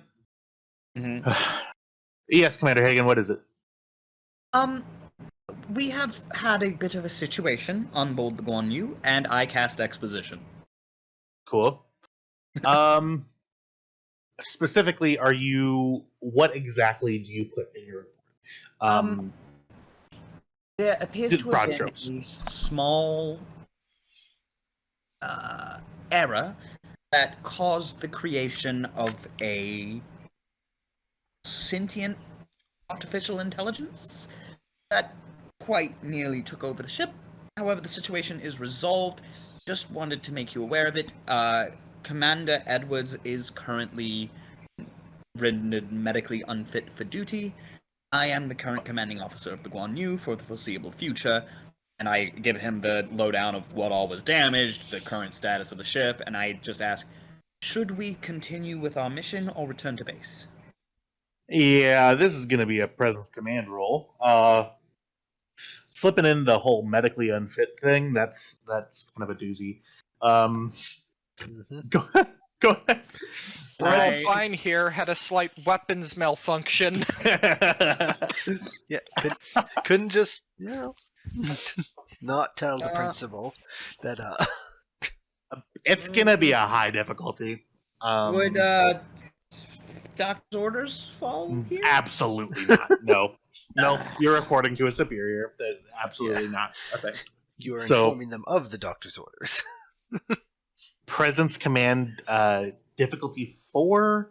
I'm increasing the. I do give him the how he was injured. There was an explosion of a replicator. He saved my life. The basic rundown of what happened. Okay, I'm gonna increase the complication rate to 3. Okay, cool. Diff 4, comp 3, presence command, please. Composure Oh, count Lord. here.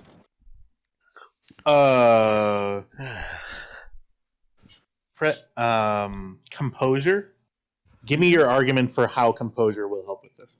Well, I am trying to project an air of yes, the situation is complicated. Yes, it's very intense, but I am in control of it. Everything is fine. It's, it's not business as usual, but I can handle it. Yeah, I'd allow a composure focus. Okay. What's the comp range on this? Comp range is 3. Cool. I'm gonna spend a threat to get a dice. You said the difficulty on this was what? 4. That does make this harder. Indeed. 1 minute. Let me look at some things. Mm-hmm. Yeah, let's see what other command-related medals you have. I don't have very many. I have the Star Cross, and that is about it. Which I have used already in this mission. So. It is still the same mission, so I will say. Unless you have like 2 of them. No, I just have the one. She just replicates new ones, but all it gave her was honey. Right. Just 2 of them. Continued to Use give me one. honey. So far, you have 3 dice in your pool. I'm gonna give you 2 more threat. Get another dice. Okay, 4 dice. Diff 4, comp 3. There's 2. Yeah. I gave it my best shot. Okay. As you're sort of listing all of the terrible shit that's happened in the past couple of hours, Right. Admiral Yannick's face goes from kind of annoyed. You're not. I don't think you would be getting it from this distance. You're not getting anything telepathically. No. Unless it does that. Sometimes Beta Zeds have a weird thing where if they're on a active communication line, they can tell. But yeah, we'll say not from 15 light years away though. Right.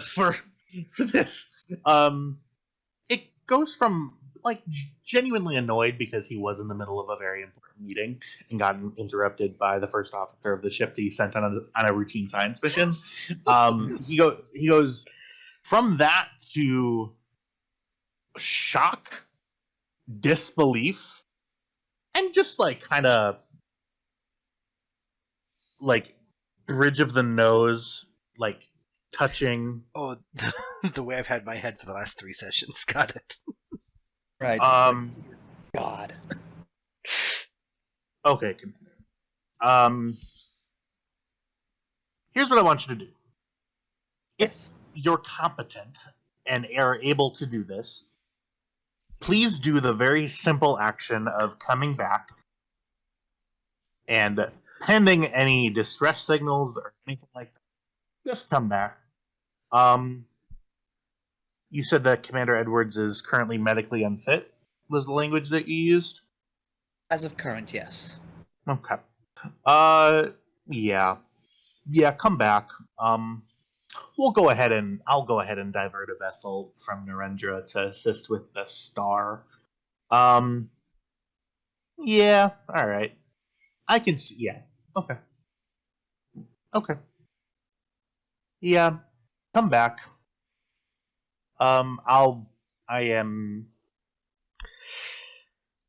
Reprimands may or may not be filled out. Yeah, okay. I think this is a learning experience for everyone involved. To be fair to Lieutenant Commander Creighton, realistically, she wasn't cleared to know. Okay, that's so irrelevant. Okay, Doctor, I'm gonna get back to my. Please just get the ship back in one piece if you can manage that, and I will. Why is If anything else explodes, just let me know. Okay.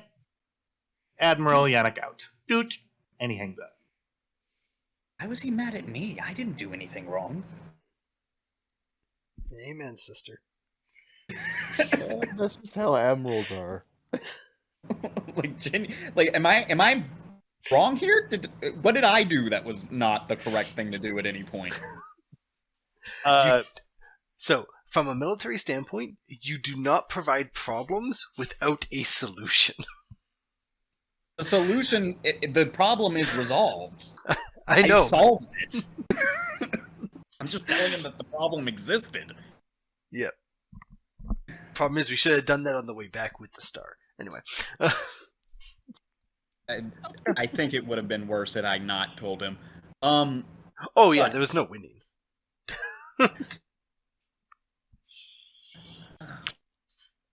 Yeah, you're sort of sitting.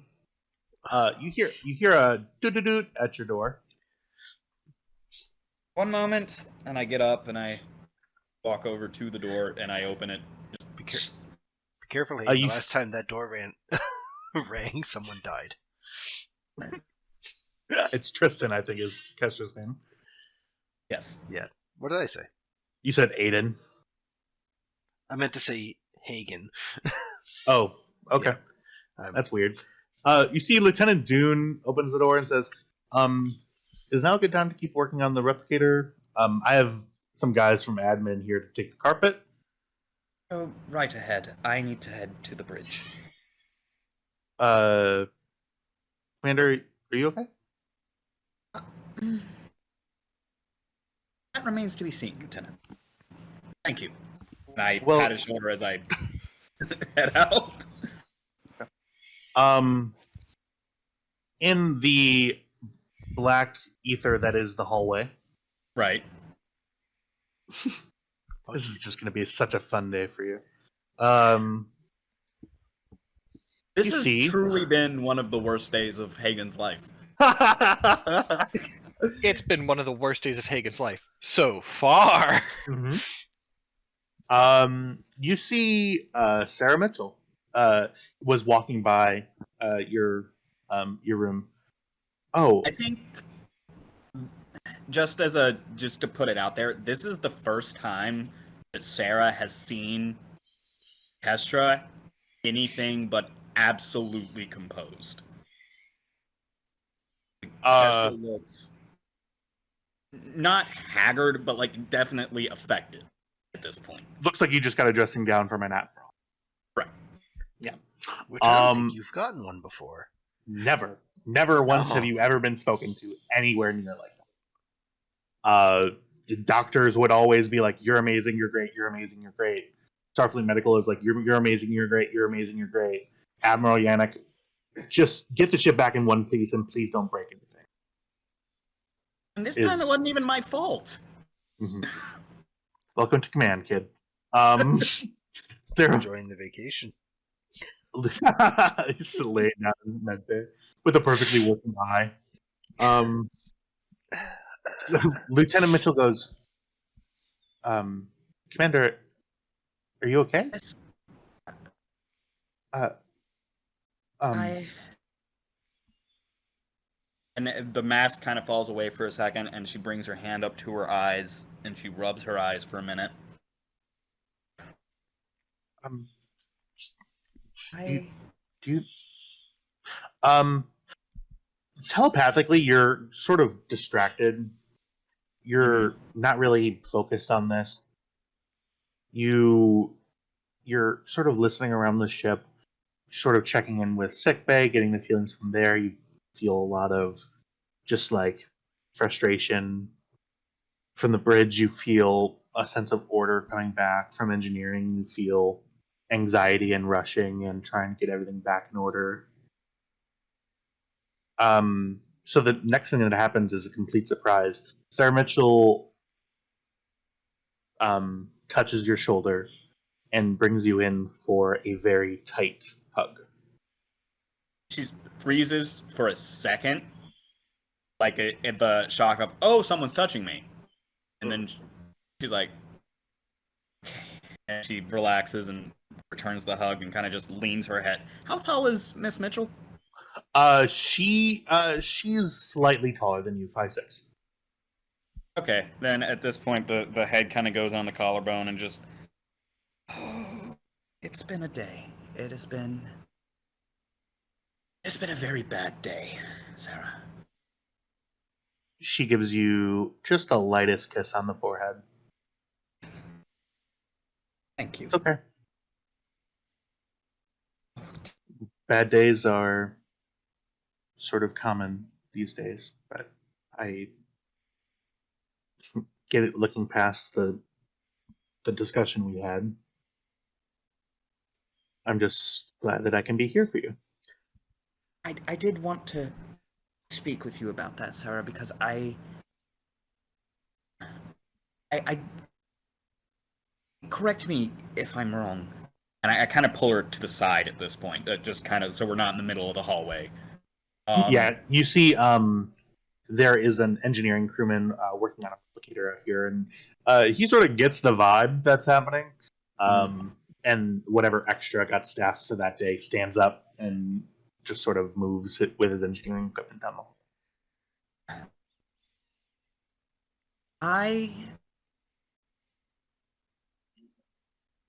Correct me if I'm wrong, but I was under the impression that you...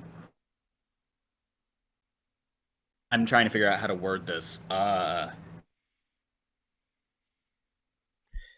wanted to clear up a misconception. I believe that I may not have communicated effectively.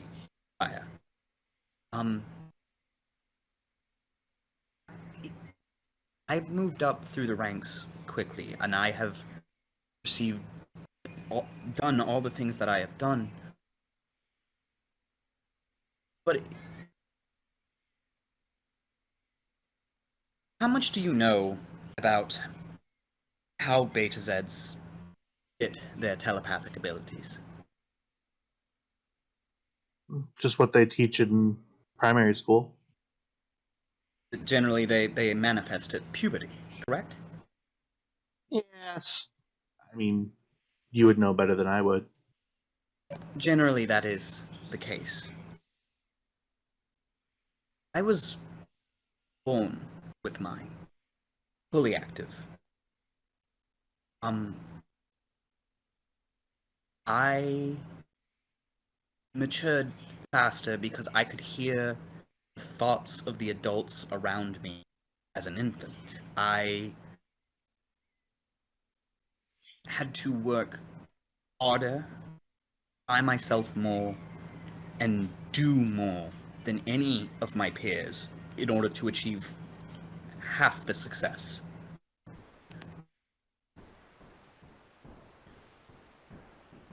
I am not unaware of how intimidating that may come across, but I do want you to understand that none of my career movement, none of my abilities, nothing about what or who I am makes me think any less of you. I would hope that they wouldn't make you think less of me. I care for you very much, and if you do not wish to continue a relationship with me, I will not force the matter, but I would very much like to continue to have a relationship with you. Sarah, you're frazzled. Mm-hmm. So it's hard for you to get a read, actually, on her. Yeah. A smile comes across her face. You know, for a prodigy like yourself in medicine, a prodigy in telepathic arts, rank climber, amazing Starfleet officer of a Beta Z that you are, you're pretty stupid. Socially, yes. Did you really think that just because I had a little insecurity about your rank that I wanted to be done? No. To be honest, you're not getting rid of me. Anyways. To be honest, the social aspects of interpersonal interactions have eluded me for most of my life. Well, yeah, and I've known you're starting to like home in. Mm-hmm. Sarah Mitchell is exuding a confidence that doesn't really come naturally for her. Right. For you, it's incredibly comforting in this time. Right. You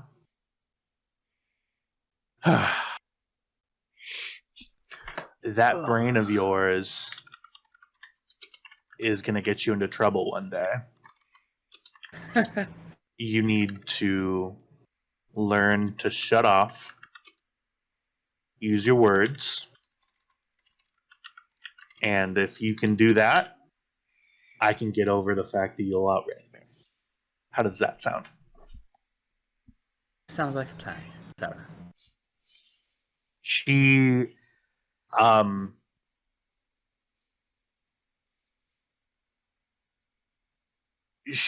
approaches you and gives you another hug and sort of whispers in your ear, now, I'm going to keep doing what I was doing. You keep kicking ass, and I'll see you later. Certainly. She gives you a terse, not a terse one, sorry, a peck on the forehead, pats you on the head a couple of times, and walks away. Before she walks away, Kestra does like grab her shoulder, spin her back around, grab her face, and full on just kiss her, and then pulls her back. Bend over. Dune walks out and goes, "Hey, Commander, I got the O." Okay. Yeah, I'm gonna carpet, and walks back in. And the scene ends with that. Wow.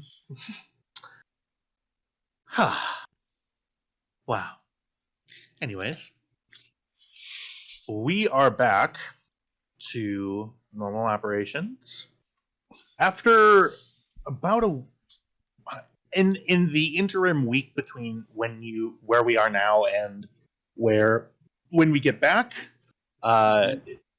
Kelly, is there anything else that you'd like to do? Any scenes that you had in mind? She would like to maybe socialize a bit with Creighton before leaving the computer core, and she has to give her report to the senior staff. Yes, senior staff. Awesome.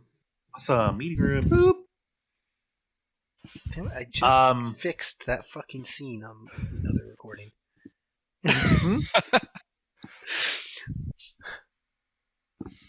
It's very hard to operate my computer from a phone. We're gonna do some timey-wimey bullshit here. We're gonna say that due to a subspace anomaly, Fucking subspace. Traveling back takes about 2 more days longer than planned. Hagen, you call a senior staff meeting. There, we're gonna put Nietzsche there. The first to walk in, as if he was preparing for this eventuality, is Cmdr Edwards. Oh, Commander! And I stand up to get out of the seat. I wasn't aware. It's okay. I am allowed out.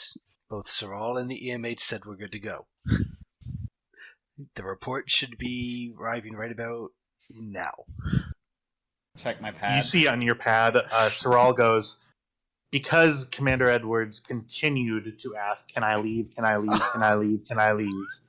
I made the executive medical decision to, as this was very annoying to me, release him. He needs to come back to medbay after this meeting. See, everything's medically above board. Because I don't know what he wrote. The prick. I sign off on it, send the notification back to Saral, put the pad down, and I go, "You're going directly back to sickbay after this. You know that, right?" Yeah, I do. I've started to have some of my personal effects moved in. Biobed 3, I'm liking it. Biobed 2's pillow's not that comfortable. Actually, in Biobed 2, if you adjust the center of it by about 2 microns down, should solve that issue. Microns? Doctor- Do you know how small a micron is? It is, but your body can actually tell the difference. Okay. That is funny. Doctor, how many naps have you had in Biobed 2 to merit that statement? How long have I been serving on the ship? And Long with that, long enough to earn a few naps. Commander Kelly and Commander Creighton. Commander Creighton. Commander Creighton. Commander Creighton. Somebody deleted the token, eh? Bueller. Eat a dick. Bueller. Harris, Bueller. And Commander Creighton walk in. What would you guys be talking about as you walk up? No idea. Okay. Commander Creighton sits here. Commander Kelly, where are you sitting? Actually, I do have an idea. It just depends on how much I want to bother Kestra. Oh, please don't make us go back in time again. Oh no, just to like walking in the door. Bother her. Go ahead and bother me. Bother. It's been a week. So as they walk in, so you're lucky she just gave you a real talking to. She does own a riding crop. And she just steps in and looks straight at Kestra. Kestra. That is for riding, and you know that perfectly well. Commander Creighton walks in. What are we talking about right now? Oh, she was talking to Commander Creighton about how Kestra gave her, the lecture, all that stuff. And said, Creighton, you're lucky. She does own a riding crop. Oh. Okay. Okay. Good. Creighton sort of slinks down in her chair. Walking for the bridge is Lieutenant Nishizumi. Lieutenant Nishizumi, where would you like to sit? I suppose she'll just sit there Ready. and she'll just raise an eyebrow seeing Edwards here. She doesn't even say anything. She just raised an eyebrow. Just smile and nod at her. to see you, Walking in Lieutenant. as well, sitting on the opposite side of Lieutenant Nishizumi, is your chief of security, Lieutenant Zeg. Who sits here. Commander Creighton will go ahead and just sit next to Kestra then. You see Zeg sits and folds his arms. A typical Tellarite.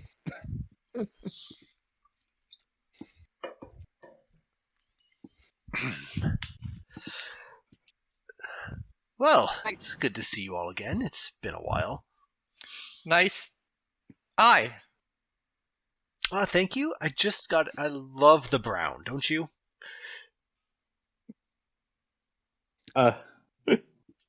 Anyways, Doctor, I believe you called this meeting. Yes. Right. So, I have updated the Admiral as to our situation. We are currently on our way back to Deep Space Fortitude, as you're well aware. Other than that, any updates from engineering? Well, I am ready to give my report on the state of the computers. And that report would be? Well, I have good news and bad news. Which would you like first? Bad news. I lied, there is no bad news. Well then, the good news. The good news is they are scrubbed clean and functioning at 33% improved efficiency, thanks to some tweaks Lieutenant Commander Creighton made. It's good to hear. Could you send me the specs on that, the actual processing speeds? I'd like to in the official report. Maybe that can lessen the blow a bit. And from security, any updates? Anything we need to worry about? I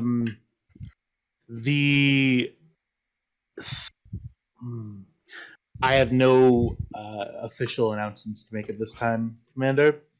One thing I will point out is that our security forces have been stretched a little thin for the past, forever. Any more staffing would be great. Of course, Cmdr Edwards did a wonderful job leading us previously. Lieutenant Nishizumi has taken it upon herself to begin the restructuring plan per Cmdr Edwards' orders. That transition is proceeding as usual. Certainly. I'll put in a personnel request with Deep Space Fortitude. And Nishizumi, on the as far as the command side of things go, how are you with your new duties? I've received several reports from you. They all seem fine. Anything you need to update us on? You see Lieutenant Zeg pulls out a pen and starts typing on it.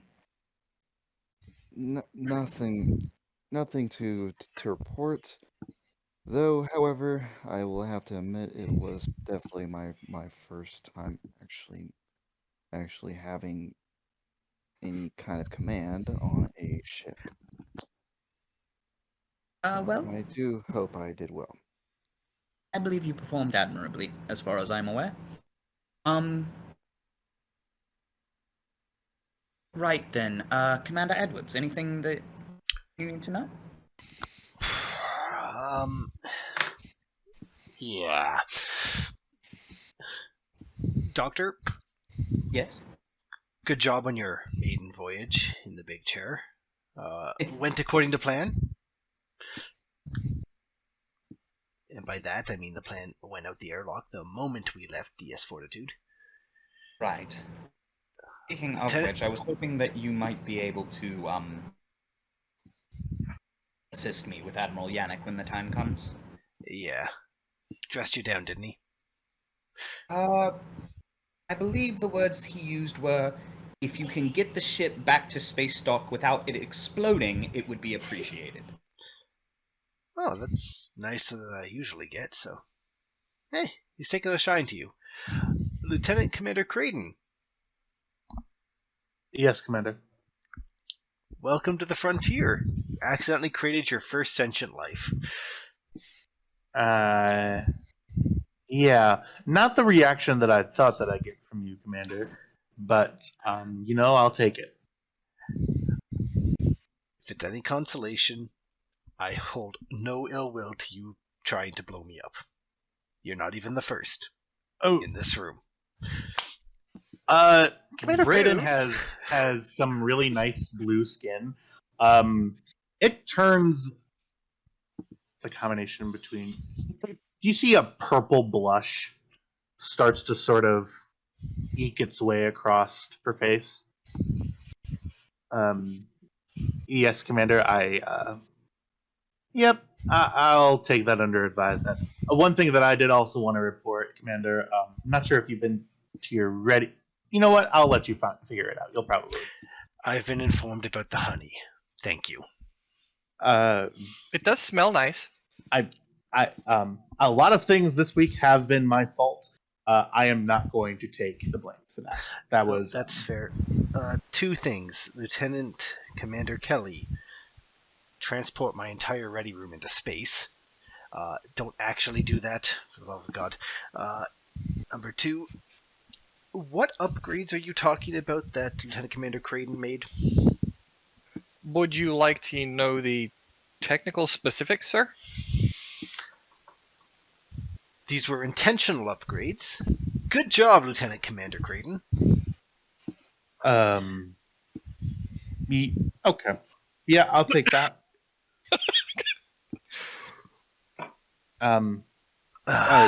To go more into specifics, I suppose. Okay. I'll put in a report. Lieutenant Zeg. Yes, Commander. Yes, your division has been running a little thin lately.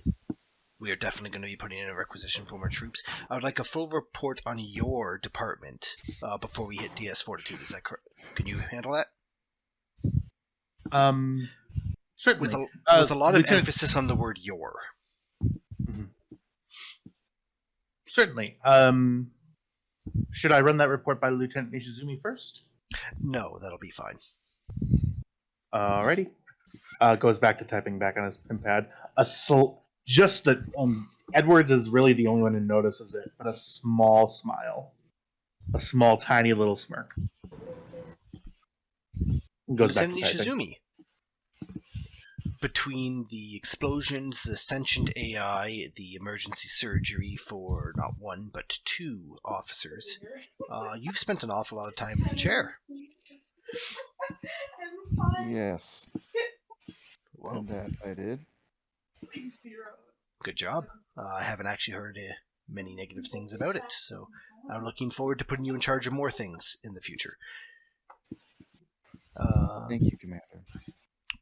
I think that She about just covers kinda it. does kind of like a little bit of a nod, or almost like a not necessarily a bow because she's sitting, because she can't do that, but she's almost kind of like a nod, a little bit more or less. You know. The same maneuver Edwards gives you all the time. Broken. Gotcha. Mhm. Well, I look forward to reading all your reports from my new suite down in sickbay. Which he will be returning to after this meeting. Yeah, you actually Yes, hear Nurse Doctor. Sorrel goes, yeah, I just wanted to remind... I'm sorry, Vulcan. Sorrel... Fuck. Getting a Vulcan character, come on. Just channel Sorrel... the autism.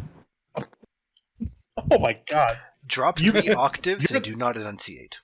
You're Correction the that. only one who can say that, damn it. Nobody else can say it.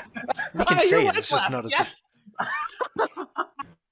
Listen, all Vulcans are autistic. I don't make the rules. It's just the truth. God. I like how I heard your wife laughing on your mic. It was really funny.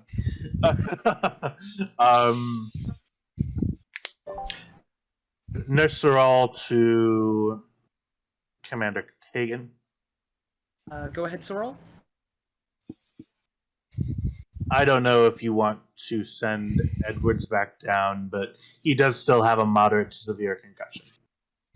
Yes, we are going to be sending him back down momentarily. Thank you so much. Okay. Would you perhaps want to accompany him so I could go and do something else?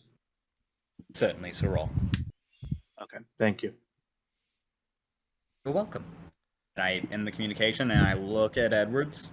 Yeah. And it's the look of like, you know, the mom look of, I'm not mad, I'm just disappointed, but for a doctor.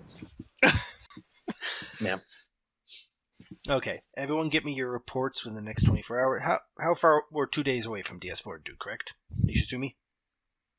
Yes. I'm Okay. sorry. I'm sorry. What? I'm sorry. I just came back in. What's Yeah. up? Sorry. I asked if we are 2 days away from DS Fortitude. The answer is yes. Yeah. Okay, everyone get your reports to myself and Commander Hagen within the next 24 hours. Dismissed. Oh, that bio Yeah, bed's not going to lie in itself. Kestra, And before I you go, a escort moment, him please. down.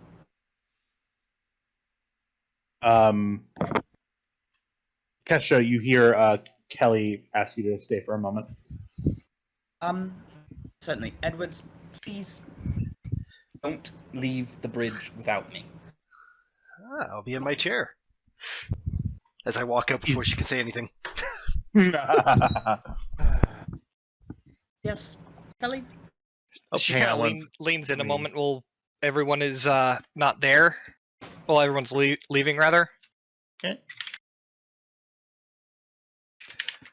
Yes. And he goes, that's for riding?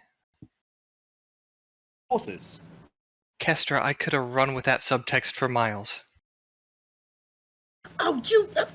Dirty! Dirty! I walk out.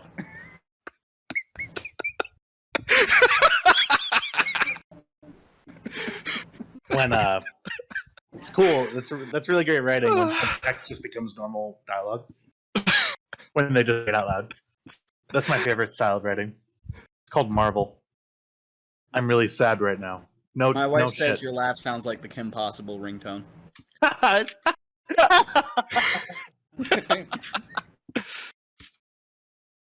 Better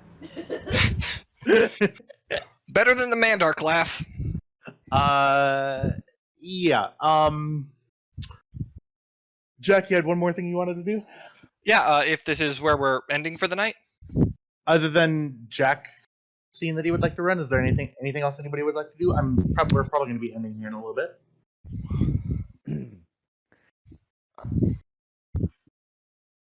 I'll think of something in a minute. Hold on a minute. You guys can continue. Okay. Jack, Right, what do you got for me? after her shift, Kelly's gonna grab a cooler and head down to holodeck 1. Computer, Project ACES program, Sand Island Air Base, pre-Circum-Pacific War, autumn, just before sunset. Oh God. It's just an island air base. Okay. She's going to head on in, head up to a hill with a single tree that kind of overlooks the air base. Okay. She's gonna sit down under the tree, open up the cooler, take out 2 beers, crack one open, and set the other next to her as a sort of open invitation for Sunny, if she wants to. Why do we have 2 Hagens? Well, okay, so I dragged I know. Yeah, I know. Some of the tokens haven't been fixed from the body swap issue. God damn it. Delete. That's why I said don't make new tokens. I was very clear about not deleting shit. That episode has just fucked everything up. I'm so sorry for running it. Don't be, it was hilarious. It was so great. funny.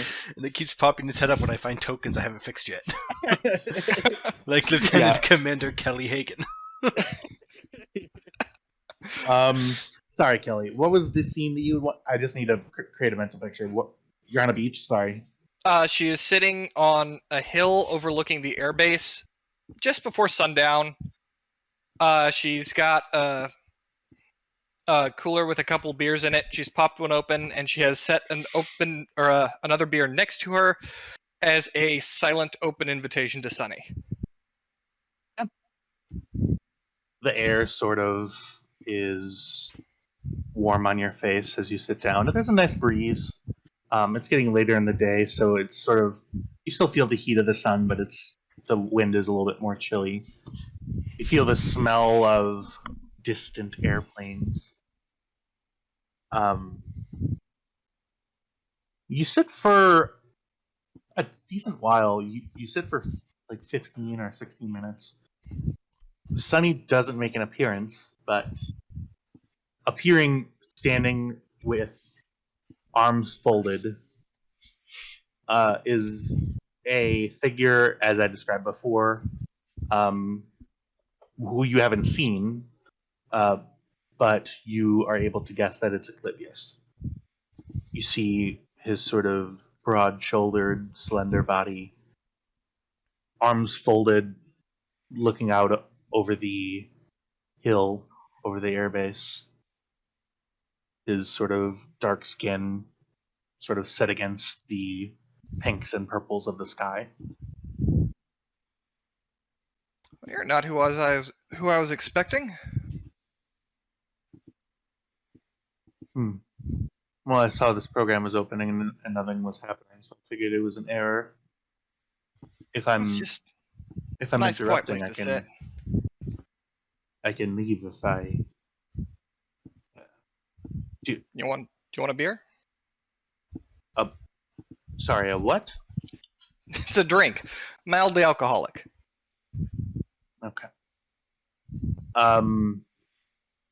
He sort of sits. Takes a drink and he goes, "Yeah, I haven't really developed taste yet, but I can tell that this is bad." And he puts it down. Alcohol can be an acquired taste. I don't know when I started liking it, when I stopped thinking it all just tasted like cough syrup. You know, I believe you call her Freyden. Is that her name? Yeah, Lieutenant Commander Creighton. Her designation, name, what? All these terms are so confusing. Yeah, we're complicated creatures. Well, I consider her. It's a humanoid term, but I use it. She's my creator, mother, some whatever. I carry code that you created as well, albeit a smaller amount. But I, you're not. I don't believe that you're my father, but I believe that you did take large part in my creation. She kind of raises a bottle and says, I'll accept the role of weird aunt. Oclavius looks slightly confused. I see. Weird aunt. Yeah, familial structure is something that I'm still learning, so we'll circle back to that.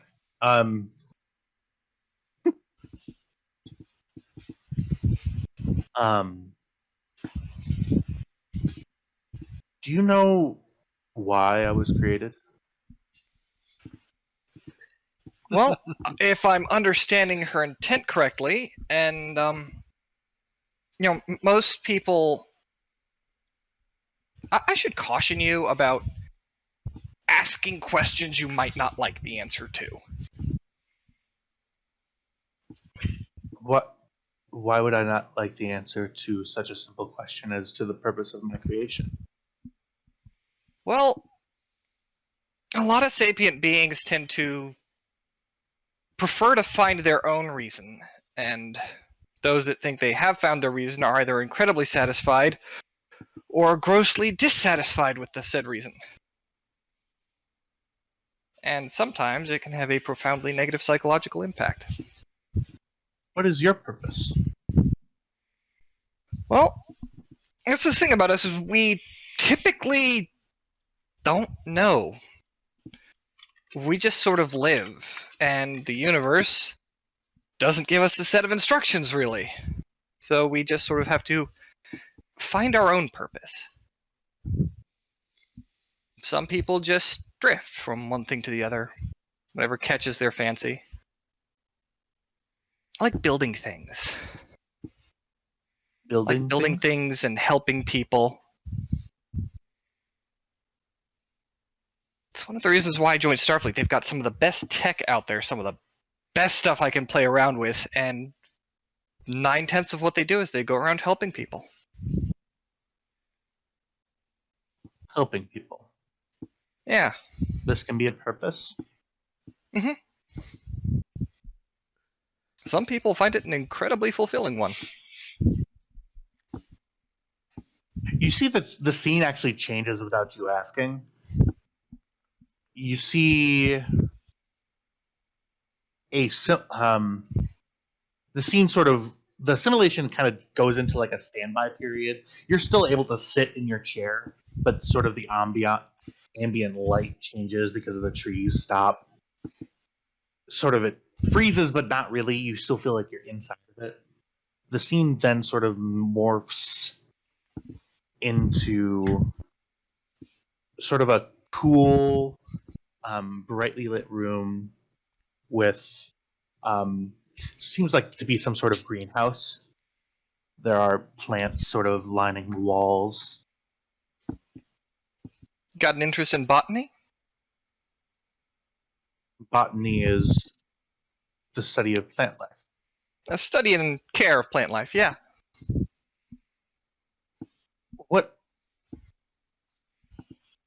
What is...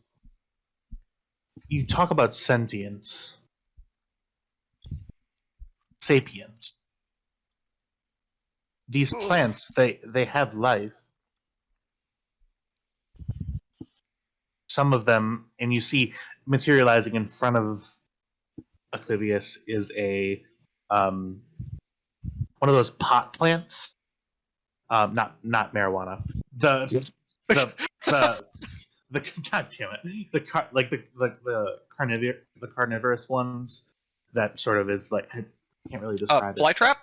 Yeah, that one. Audrey too. Audrey 2. Yes. Kestra, you're my new favorite person. Everyone else can go out an airlock.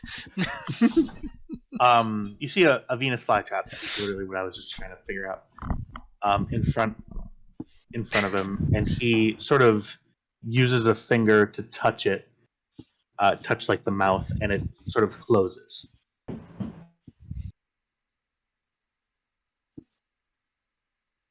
These beings also have purpose? Mm-hmm. What is their purpose?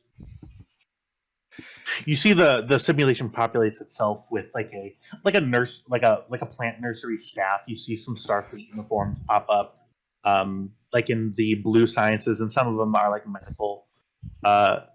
Just their faces are sort of blurred, not in focus, but you can see them like working on a plant and like trimming hedges and stuff.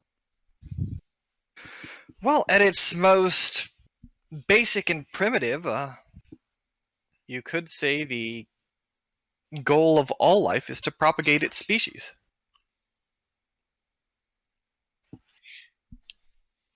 And some species do this to the detriment of others. Parasites, viruses.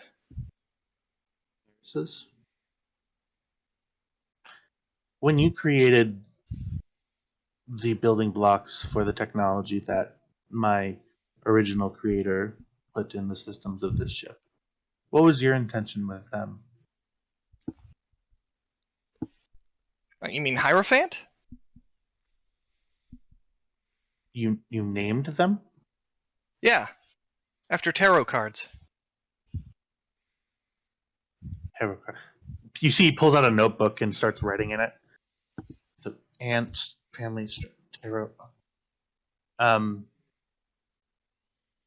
What you created those originally for? What purpose? Clandestine use.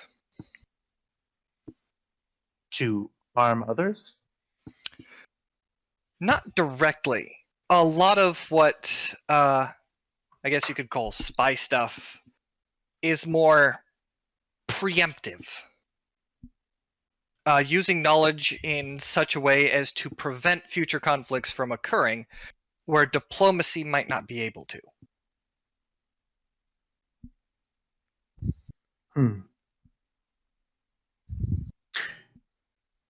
Oclavius continues, and the scenes change a couple of times. He asks you a lot of questions. You give him direct answers to his questions because that's just the way that you are. You don't lie, you don't obfuscate, you don't sugarcoat. Yep. Go ahead and give me presence. I'll say difficulty 1, presence engineering.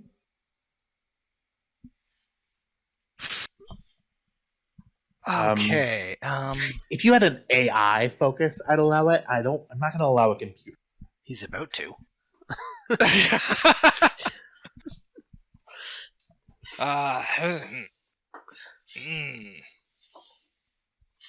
We're about to end the mission, aren't we? I have a couple of other things. Yeah, I have a couple of things. We're on our way back to get jacked, but Okay, I think I'll actually. It says I have a determination. Do I? I feel like I spent it. No, you have one. I don't think you spent it on anything.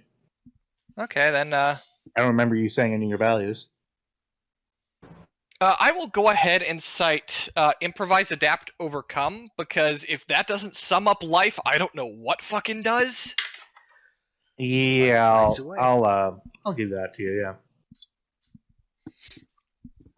Go ahead and roll 3 dice. An ancestor named John Harmon, would you?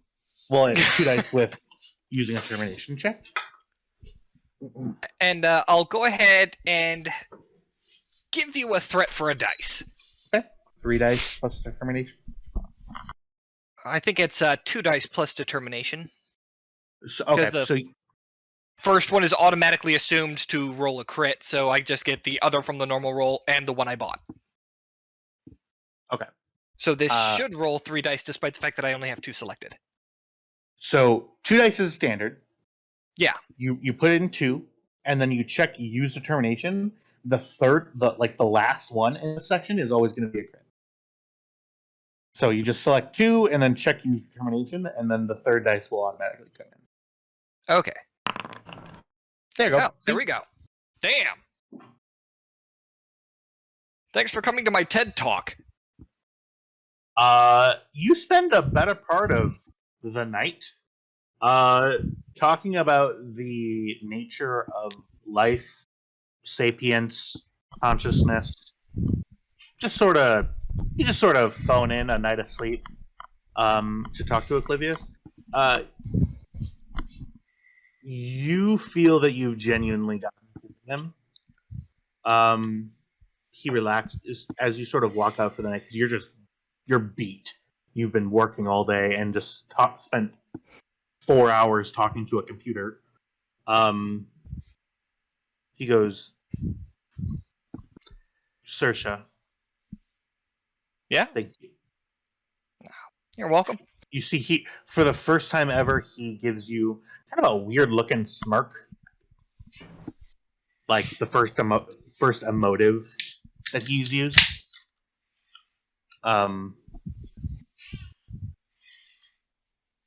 And he sort of vanishes.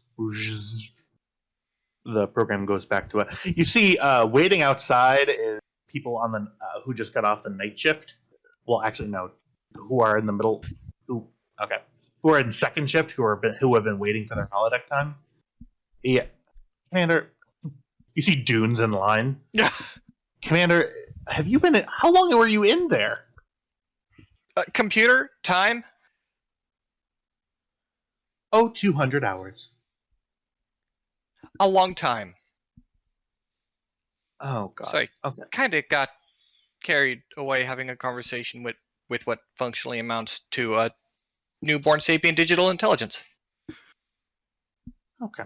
Well, make sure you put that on your work reporting hours, and then Dune rubs his eyes, turns around, walks down the hallway. Dune is my spirit animal. Okay. I was thinking of something I can do. Okay. Give me 2 No, seconds. go ahead. I It's like actually need to get going for once because my doggo is begging me to go for her walk. Okay. We might still be going when you come back. Well, we'll see. I will see y'all maybe in 10:15. If not, next week. Indeed. Kisses. Okay. Nishizumi, Fuck, that raspberry wheat's actually good. Yep. you had something? Yeah. Nishizumi will. Now, this is her off time, I guess. Sure. All right. She'll head over to her quarters. She'll send a general invite to anyone who wants to come over, but she'll head over to her quarters. Watch some live tournament matches for Sensho. To watch and see if her old school wins or not. Okay. Give me 1 second. Yeah, you. She'll also change into her Kuromormine APT uniform, which is going to be just t-shirt and shorts. Scandalous. Yeah. Does a general like invite to senior staff? It's just kind of like whoever wants to come over and watch it with her. Okay.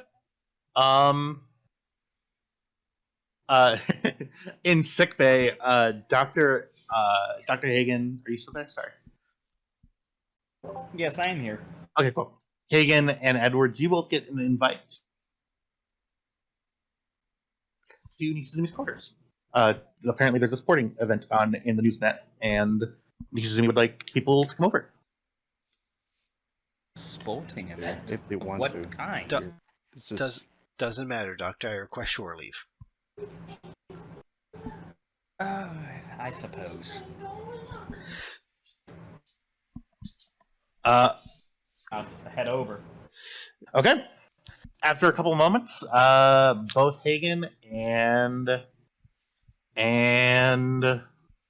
Haha, you deleted me, and now look who's the fool. no. Order 66 has already been conducted, and Edwards is one of the victims. Sorry. Turns out you're a secret Jedi. We'll say that this picture of a weird obelisk thing is a TV. I didn't make the 3D art. Some guy was generous enough to make it. Just take it. I took it. I'm using it for what we needed to do. Yeah, we're playing Quidditch around the obelisk. Nishizumi will have like she'll just have like a little Kuromori flag, kind of like waving it, just kind of like cheering on her team. Like But this. But she'll have some tank themed snacks out. Okay, I'm gonna need you to explain what a tank-themed snack is. It's just basically like okay, it's just gonna be like crackers that's just shaped like a tank, basically. That's pretty much that. Wow. That It's like a bachelorette party, but instead of the crackers being shaped as penises, they're shaped as tanks. Oh god. What? You wanted to put it in their mind? I did it for you. you see walking in, Sarah sort of walks in and says, Nish, can I this looks fun. Can I come in? Yeah, sure. Go ahead. I did not expect to get a lot of people to accept the invite. The person should come with. What exactly is this sport? Before we do that, Nishizumi, go ahead and give me a insight command roll, difficulty 1, please. Okay. Can I ask what I'm rolling for? You're rolling to figure out why people are coming, like people that you didn't necessarily invite. Okay. All right. Edwards can roll it too. Does composure work as a focus? Let me just look at your focuses. Hang on one second. Would you say Because I have insight command? composure, astral navigation, helm ops, tactic strategy, armored vehicles, intimidation. Obviously, I am intimidation would citing not work focus. here. I'm citing focus number 6 on my sheet. Yep. Go me. Oh, is Edwards making the assist? Apparently, I've not. You guys are both Yeah. rolling. Okay. So go ahead and roll your 2 dice. All right. So No focus for you, Nishizumi. oh, all right. I will just go ahead and just roll the 2 dice. Oh, Wow. nice. You are capped with 2 float. Nishizumi, you both. Well, Edwards talks at first. Edward, do you get a feeling that this was so unexpected that people are just? I think you get the feeling that people are just curious where Nishizumi lives and like what it's about. You ever get an invite from a friend who you're like, I just want to see how you live, and you're Right, like I've never actually seen you outside of a work setting. Yeah, I think it happened last October, and it says, "Hey, come be Um, our security officer in XO." I suppose I'll describe her quarters then. Yeah. Quarters is very tidied up, cleaned. Of course, her. I suppose in this little map you don't really see her bed, but her bed has folded hospital corners. Yeah. Please tell me I'm that she sure sleeps in like a race car bed, but instead of a race car, it's a tank. a tank themed. No. That's it's on just the gonna other be side of a standard. door. We're going to Yeah, you assume. don't really. I suppose you don't really see that, but that bed is going to be like that. It's like hospital corners folded, everything neatly cleaned out. Perfect. But it's not going to be tank themed bed. It's just gonna be a normal. Right. Tank themed Yeah. sheets. Mhm. Yeah, Hmm. she'll have Kuromori sheets, Ugh. and then she'll have the school flag in there, and her quarters, a big school flag. And for her, I suppose she might find her desk. Over her desk, she'll have. Actually, well, in this room you're in now, she'll have a bunch of pictures of of um of her matches. Although one of them in particular, though, however, is bigger than the others, and it's outlined in gold. It's different from the others, but that one does appear to be older, much older than the others. And that one does not have herself in it. The others do, but that one does not. And desk wise, she'll have a shelf full of tank models, of course. But she'll have one in particular that is not in her school colors, and it has a completely different emblem on it. And let's see. Okay. Yeah. So the vibe that you guys get as you walk in, you ever? I had a friend who was a European exchange student, and I went over to his house one time. He had a lot of soccer stuff, and it was very, very clearly really important to him that he was a fan of Brazil. And this is the feeling that you guys get. You guys are like walking in as Americans to a European's like bro pad with all like the soccer stuff in it. You get that to Nishizumi, this is very, very important, but you just are like, I don't have a context for what any of this is. Yeah. And it's very cool, and I'm really glad that Nishizumi is awesome with this. But wow, The question I and Edwards would ask in this situation is, all right, which team am I rooting for? Which colors? I want to make sure I'm cheering on the right side. You can cheer on whichever team you'd like. I'm sorry, are but they firing metal projectiles at each other? How are they not blowing up? They're training rounds, Doctor. I mean, Doctor, they're no more dangerous than replicators. They're precisely. Everybody in the room is like, 1,000 yards there. ooh. The sport is completely safe. Creighton is in the middle of walking in the room, and she goes, "Oh God, can I? I'm gonna. You may not sit down. Sorry, you may not come sit down. There was a pause in that sentence. Okay. You may sit down anywhere you like. It's totally fine. Okay. But So what is the point of the sport? Is it just to shoot at each other? well, it's this game or sport is it has so this specific match is a flag tank match where you have to knock out the opposing team's flag tank in order to win. It's almost like capture the flag. But however, there are some matches where you have to eliminate the entire team. But it is completely safe, don't worry about it. But what you're supposed to do is you are supposed to knock out the other opposing team's Ooh, tank. those girls definitely have concussions after that. Oh no, they don't. They don't at all. What's the name? Can you type out the name of this anime? Okay. Girls und Panzer. Yep. Seriously? Yep. They're not even That's the subtle about it. name? Girls in That's tanks. the name of the anime, but the sport is called Senshido. Okay.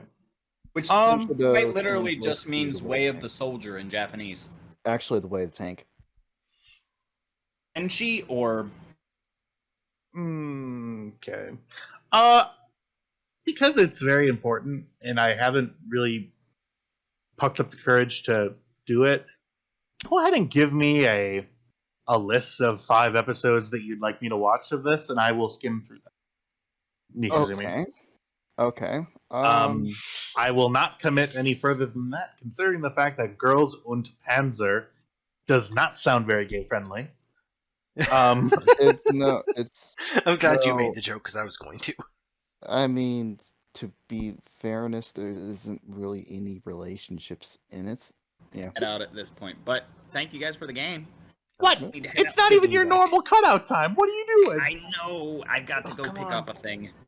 I have plans for you. It's glorious. You have plans for me? What exactly is the plan? I don't know. I'm not the GM. Okay. That's fine. Hagen, just hang out for 2 minutes, and let me do an outro. Okay. You guys spend, after a really tense week, you guys spend time cheering on this sport.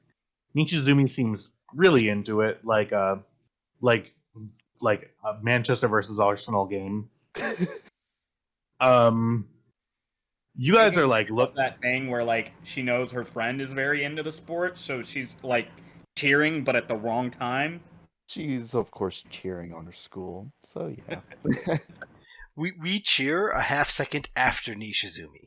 Like Right. it's a weird stereo effect. we stand when she stands, we cheer when she cheers. We have no idea what's going on. Actually, out of everyone in the room, I think I might have the best idea, considering my background. Yeah, you guys have a weird night, cheering on a sport. Nichizumi, you have genuinely one of the nicest nights of your entire Starfleet career, because nobody before has given a shit about anything, and these people are here just to support you. You feel incredibly loved, and with that, we will end the session there. For those of you, for anybody who watches this, I don't think Zero. anybody does, but yeah, 0 people. Oh, For anybody Jack who's and I watched it. yeah, once we become rich and famous from our really good streaming Star Trek TTRPG series that we do on Twitch, people will refer back to this for lore. But if Yeah, not, exactly. with that in mind, insert outro here. My name Tyler. Bye. All right, we're And that's- officially offline. And that's the outro. Did you wanted to know the episodes? Okay, or I'm making to- it officially not actually to offline watch? and not the fake offline. Oh, god damn it. Um, Yeah.